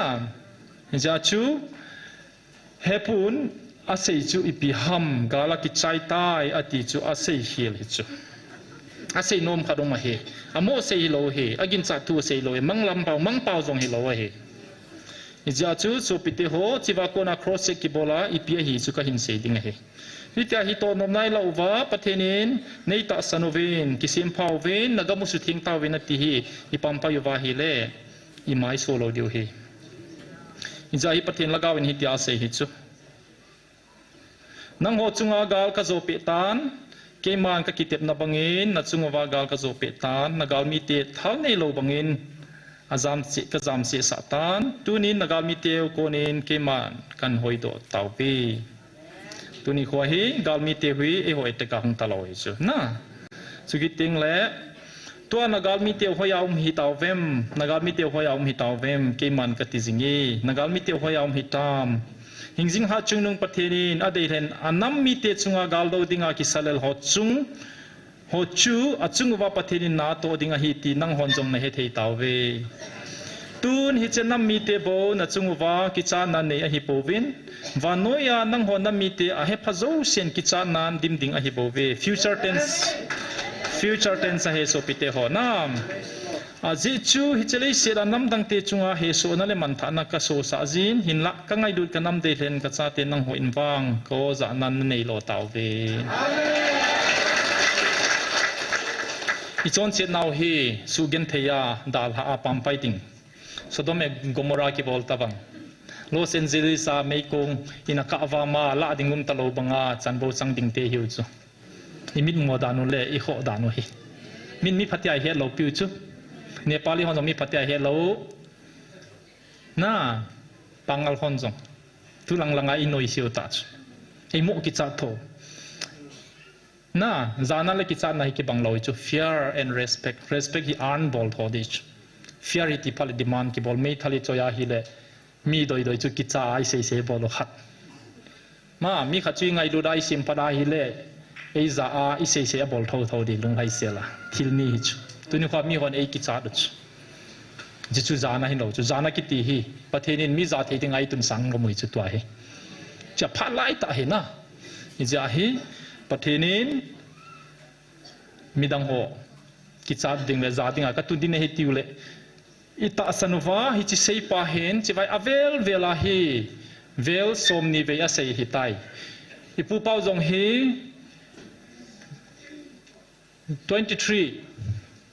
อีผู้เป้าจุงจางจงฮิขัดกันหินสิมติงฮิอาเจจุยเฮทีมโมเวลเวอาใจนั่นดิ่งอีผู้เป้าจงฮิประเทศนับเบลเบลาฮิเลประเทศนินกามีป้าที่ไต่ตลาดเป็ดจูเมียเป็ดฮิโลนี่2023อาเป็ดฮิโลจู2023สุ่งเสียกินเอวสาตาประเทศเสียงไงตาวตาวเล่ February 2024อาจูประเทศนินกามีป้าอันติตัสอันเวลาฮิจูน่ากามีป้าอติฮีกามีป้าหินโซโลวินเปียสาวกิบเสนาเฮอจุงอากาลโซนักกับเป็ดอหิตายนังโฮเกอดินกับฮิวเวนลุงมงุนกิปาอุนทนอมุนอาเจจุเกมันกาลกะโซอหิตายนังโฮกะลุงมงุนนั่นเลนัจุงวากะกิปานะอตอนสุดเกนุมจิงตาเห็นตุเนียตาวนะไม่ตีนังโฮดิงาให้โฮดิงกิเซเฮตุเนียตาวนะไม่ตีโฮเลละกาวไม่เสียมกงโฮนัมิดฮิวตุนินนัจุงเวนเกมันกะกิสานกะสังตันฮิเจนัมิลิวอัตอาสันนัตอาสันนาวนัตาวนาวเกมันกามีปะจุงะหาได้นกะกอยตายตุนลุงมงอินุมเวนปอนโทวินฮาดูวินฮังเซนินกาโซดิงกินเอมินนาเมติวติคงตาวินอาเจจูฮิเจนาเมติวฮีตาสาอาฮิปอนลากาวอาโบอาฮิลากาวโบอาฮิปอนน่าตาสาเลลากาววานากาวสานาวจูเกมันกัลเห็นโดฮิจิไลมุนทิงฮีอาฮีน่าคิดเจตามตาสาเลลากาวกาลสาดิเฮจอิจาเฮประเทศนี้ตัวก็เซโซเซียคนน่ะจิไลทุพนี่ประเทศอาคนนี้คิดเจเซลอันนี้ปอยตีเละฟอนโคจงในบอลูโวออนไลน์นาเวฮอจงน่ะไอเดียมปันจงในฟอนดิงเฮอาเจจูกะซาบังบังกะเซอากิสุนบังบังกะเซหิน เฮ็ดเสียนเต็งเลนำลำกายคนจงจิฟิลมองฮิปเทนาคนฮีเฮ็ดพาเต็งเลปูปีสตุเสียทุปีตะปอยปาสรอนโคทุเสียทุปีตะปอยอัมโหทุเสียทุปีปนจิรวาหงปาทุเสียทุปีอินทุเสียโจเสียฮิจิเลขบัวกิสุนะฮีนังมามานักโคโลเทนาเวทเทอิจุยวาเลดำดิงโออิโลเทนดิงโออิโลซัลวาฮิเลอิเกนเทเจเจดิงโออิเกนเทคนเตนุงาอินเนอิงอาโจเสกิใจนุงาปะเทนิเบลาจูอิปีพัดจมดิงฮัมอิโบลาอินเลโลเนโลเลกาวซามฮอโบสิลายตาวดิงางันสีนะอินเนยุโตอิกิโลสะเจงโอฮัมอิฮาลายลายหอยลายลายปะเทนายเปียเลเอดิงาพาเฮกันนั้นมีเตโฮโมเอลเทฮิโปเวประเทศอีโฮจิงเปาจูอินาตาวจิงเปาจูลาอิเซมจิงเปาจูในหุงวิลุนนาโออินิติจิงเปาจูกำเมลหอยนาวกิลังตะปอยนังมาทักเอาทิงหาดนาโลยินกิโฮกิเซมปฏิตะปอยเตียลาอิสาอจูอันซาร์กิโบลาจิไลมุนายหงบิลาฮิตายละเซมละสะฮหงมาซาเวนฮิจิละเซมละสะฮอนนัดเจ้าเราจะสิวากิสังฮิตายเกณฑ์ที่ฮอนซงโกบรูโมลานันตาวตาวจูเกียดิงากิตาตานัตาวนะโฮอันนัตาวโฮซิอาจิไลมุนาฮิกะฮงไงเฮอติเฮจิลังลังโฮกะตาวตาวดิงฮิตะปุยจิวาฮงวินฮงตาววินจานีจงจุนนะดรปาวินนันดิวินตาวตาฮิวินอติฮิโลฮัมอีโบลานะตาวตาวนันลายฮัมอติซอจิจงเกเซฮิโลซูปะเทนเซซูเกมันกะเฮนายนะนำคันพดิงโอนะโฮมวกไอเปียวเฮปะเทนาคนมองงะฮีติวาฮิเลอีเปียเซโนฮัมจูอีโคลงไงฮิจูมาซาจูโฮบุงโฮทัศโฮจิกันสิมใจเลยก็ใจดีตายจิกเซโลเลยก็ทุเซคอมพลีทโลเดงหินนั่งไอจิมุตามขัดเบกาดิมุเตลาสก็สิมทอเลยใจเดียวอีกกาคิจิวโวพัดดังๆของละมันโลไม่เทตายยาจิจูประเทศภาษาจงเลยโคจงก็จินโดไม่เทฮีโคจินขโลก็เฮเกกุมนิสุงเฮบาราดิกันไอโลเฮตุจุงเบลเฮลิคอปเตอร์ขัดเวกิเลงเห็นกัตยาฮีแหละกิจังโจโลไม่เทฮีดินปุ่มินหินซิมิงกเตยประเทศฮักเอาฮีตาสันเฮจินโซเกตาจุนะกิเจเดเซจุนะฮิจิประเทศจุนเซียนไอจูโฮมอเกเปียวโจประเทศนี้อันนั้นมีเตเดียอากีดาทิลทุมอพโนเม10 May 2023นี้อาเซยไตโฮลัสโฮนอามิปีมังทาโฮอเวตุบโลวาอามาโฮกินอบสานัลเลเฮาสันนาดิงาอามาโฮดิงเบบอาโฮลัดทัชาสุมเลไปอาเวตุวานาโตนะประเทศโนวินอากีดาตาขันฮี number 1 ฮี number 2นะชูนันนัมมีปีเตชูอันนัมมีเตนจงโฮลัดซาโฮอางากะมุนเทียงาอาทิลเทียงโลบอลโฮสุมเลไปเทียงโลโฮอาหุงโตวาอาทิลโตโฮโจสีอาชูประเทศนินพัทเอบูอาเฮอาติววากำมุนเทียงโจเสกีดากษาโฮโจเสจุนอสุบุกำตาวเวนั่งเล็กอาเซนาเห็นน้ำมีปีเตจงขัดนาจูโฮลัดโซอพอินอันนี้นาจูเทียงโลเห็นอาสาสายตัวเปล่ายาเดโลเฮฮิเซทิลเทียงโลโฮจูกำมุนเทียงอาหินจอยเทียงเลยเกมันอามาโฮพัทเอโบโลวินนั่งโฮจุงอาพัทเอดิ้งโฮจูนักการมิเตจุงจูอาจูจีตัวเบาเวฮิเจจะทิลบอลกีดาตากำมุนเทียงนัสูโบโฮจูอันนี้นะนั่นน้ำมีปีเตอทิลบอลก็กีดาอันนี้นะเฮอทุบนาจุยพิฮัมโฮลัดซาโฮอบุงบุงอาคิเชนวาอัมโฮเกยมาปะทินขัดบูสิกะฮีตีเกลโดตะโลวินอัมโฮนกันโตอูขัดปาจูอัมโฮโฮมุนบูอูวาฮิเจปะทินโลปีนะกิพงดิงอเดยูวินฮิเจจูปะทินขัดบูอฮีบังอาอัมโฮจงกิปุงขัดนะโตดิงปาจูอให้มิลตาวเวจิเจจุนนะโฮบุงกิเชนนะจีอานันนำมีปีเตนเกมานาโตนามุนโฮโจเสียหอยลายมุนกะโตฮิจงเล่เกมาขัดกะหินหอยลายมุนกะโตโจเสียสุเกดิงินขัดอากะโตอหิโบเวเกดิงินอากิบังอหิโบเวเกมาขัดกะหินกะโฮนะโฮเปาขัดกะฮีนะโฮเปาขัดกะฮีนังโฮบุงบุงอะจมจมานักกิเขนุวินเกมาขัดกะฮีบังอานังโฮจงขัดอาโฮบุงขัดอานานันโนโตดิงโอฮิเจจูนับปะทีโนลุงลำอหิNow, February 21 February June ประเทศนี้ปีสยามนักการสมุทรทิ้งตาวินเลเตสาโฮมาเกปิวเห็นนะ athing lo itu adei tapoi May tarik som 2023 nya sei chu a vela hin sei ki dei tai chilai hi lagau gi lo sei sa he na pathino nei sei sa he ti chna tua hi aman akam ching ta order e pi ta chu nagamu su themovin lagau in kop thi poi ka lagau thingin kop nomin phatei ka bo no mo na hi taw ve su thing loi lo ven each an order English power imperative sentence order e pi wi tai athin isu thing dingu su thing le pathei bo di pathini nawang to no mai tai so pi theu khat fe su thing utin ki surrender mo ngutin a bol hon jong tuni khoin nam ngai na le na tu na chaw ngai lu nain kum khat kum ni an changpa me bo sin ane diu jong le ne ta diu bin aji chu igamu hi zan hia om te na se ya chu pi sayam tia hi le nagamu hi le thau tam piau min chi chu central government in avet le la chi chu la anom he hoya ki za ham ka he lo sula chai mu na lagau gi lowin me juna se sai sangen chu central government in gam thau na nei pau avelelin chilaya na gam vai popawi de tol pain na gamu avelele ken ka ho Hinduism hi vanoi pum India pum pia ke bo se e ho diu ka dei hetich sivai na sage purpose chom che ne yu ki tho uba chi zo si na pathen na phalpoi na pathen lopi hen amen chi chu he a message so pite ho om ten jong jan ning se ye ya ho sa diu he gen thei pa diu ti chom phat a phalamin imit mo je vai gen thei he tu nia hi I lo chal vai gen thei so de hu ve nam lam pai ho lam kai cs lam kai student lam kai oi pu pauza khu oi pu heng jang na bonun chi jong siwin Dr. Selen tok so na sei zo se jong ka he so ke na performance zo se jong ka he tok so ai din wa ki khel na di ma cham lo he I se khel cha bo ing hol lu he bo he is achu pathenin o iza teng le tu nia hi bol diu thil dangum ta poi chigal hi e ho gala hi poi Exodus ahu ipi sayam Exodus ahu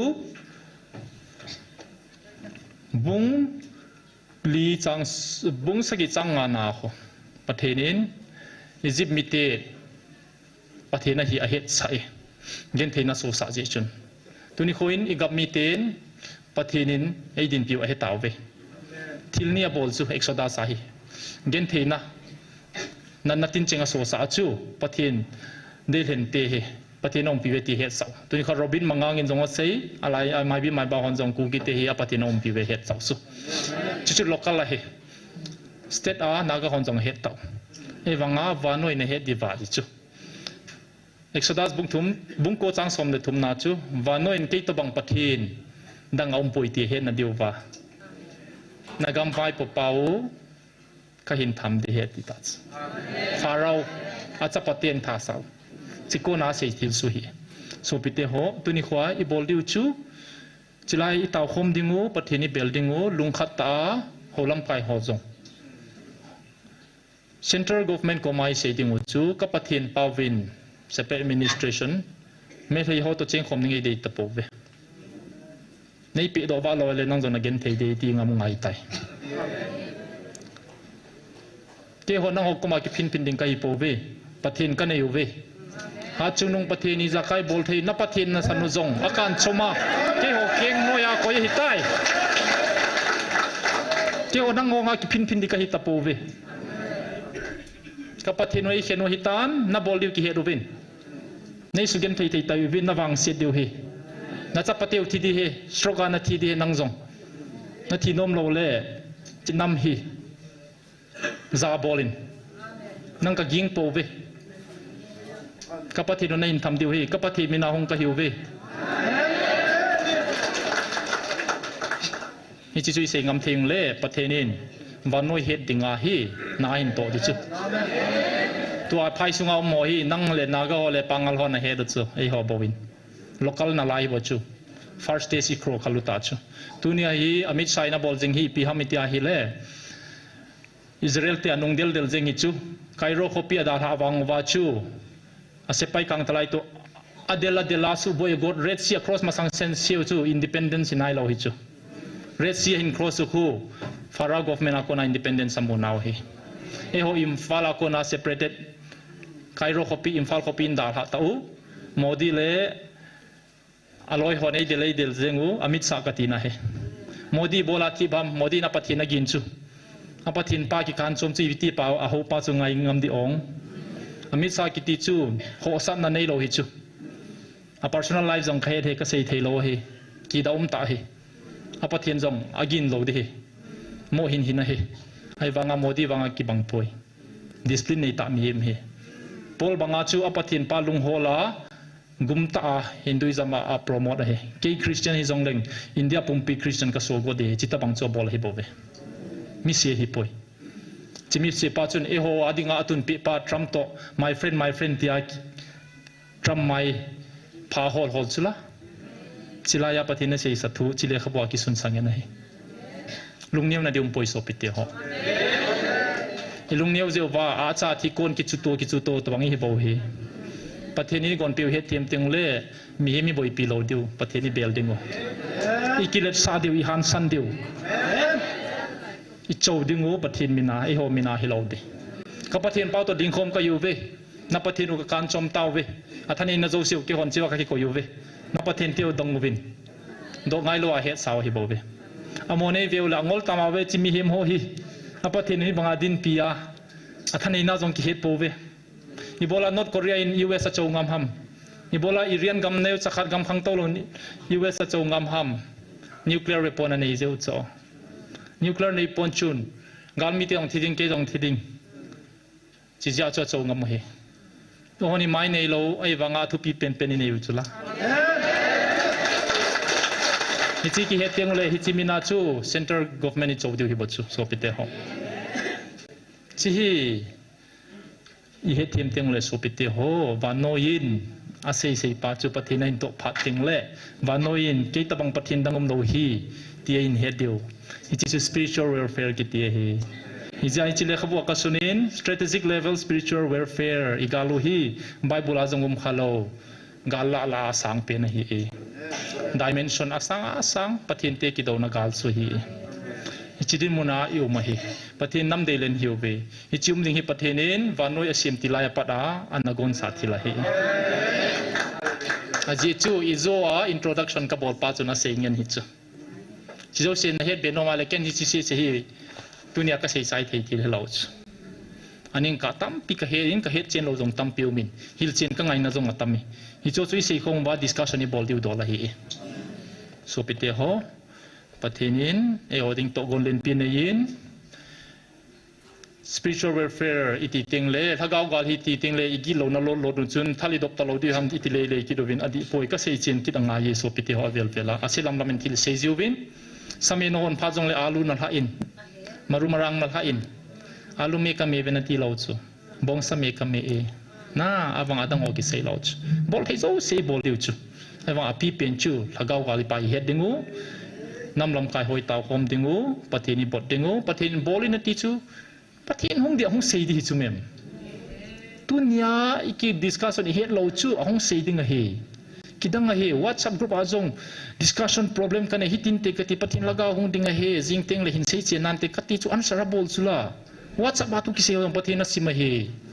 kidang a he wkz ai sia jong adem win hiti khati katin pathin in an hil chen ding he kati chu jingle hong dinge hong win hong ai win katil a hil chen jing chu o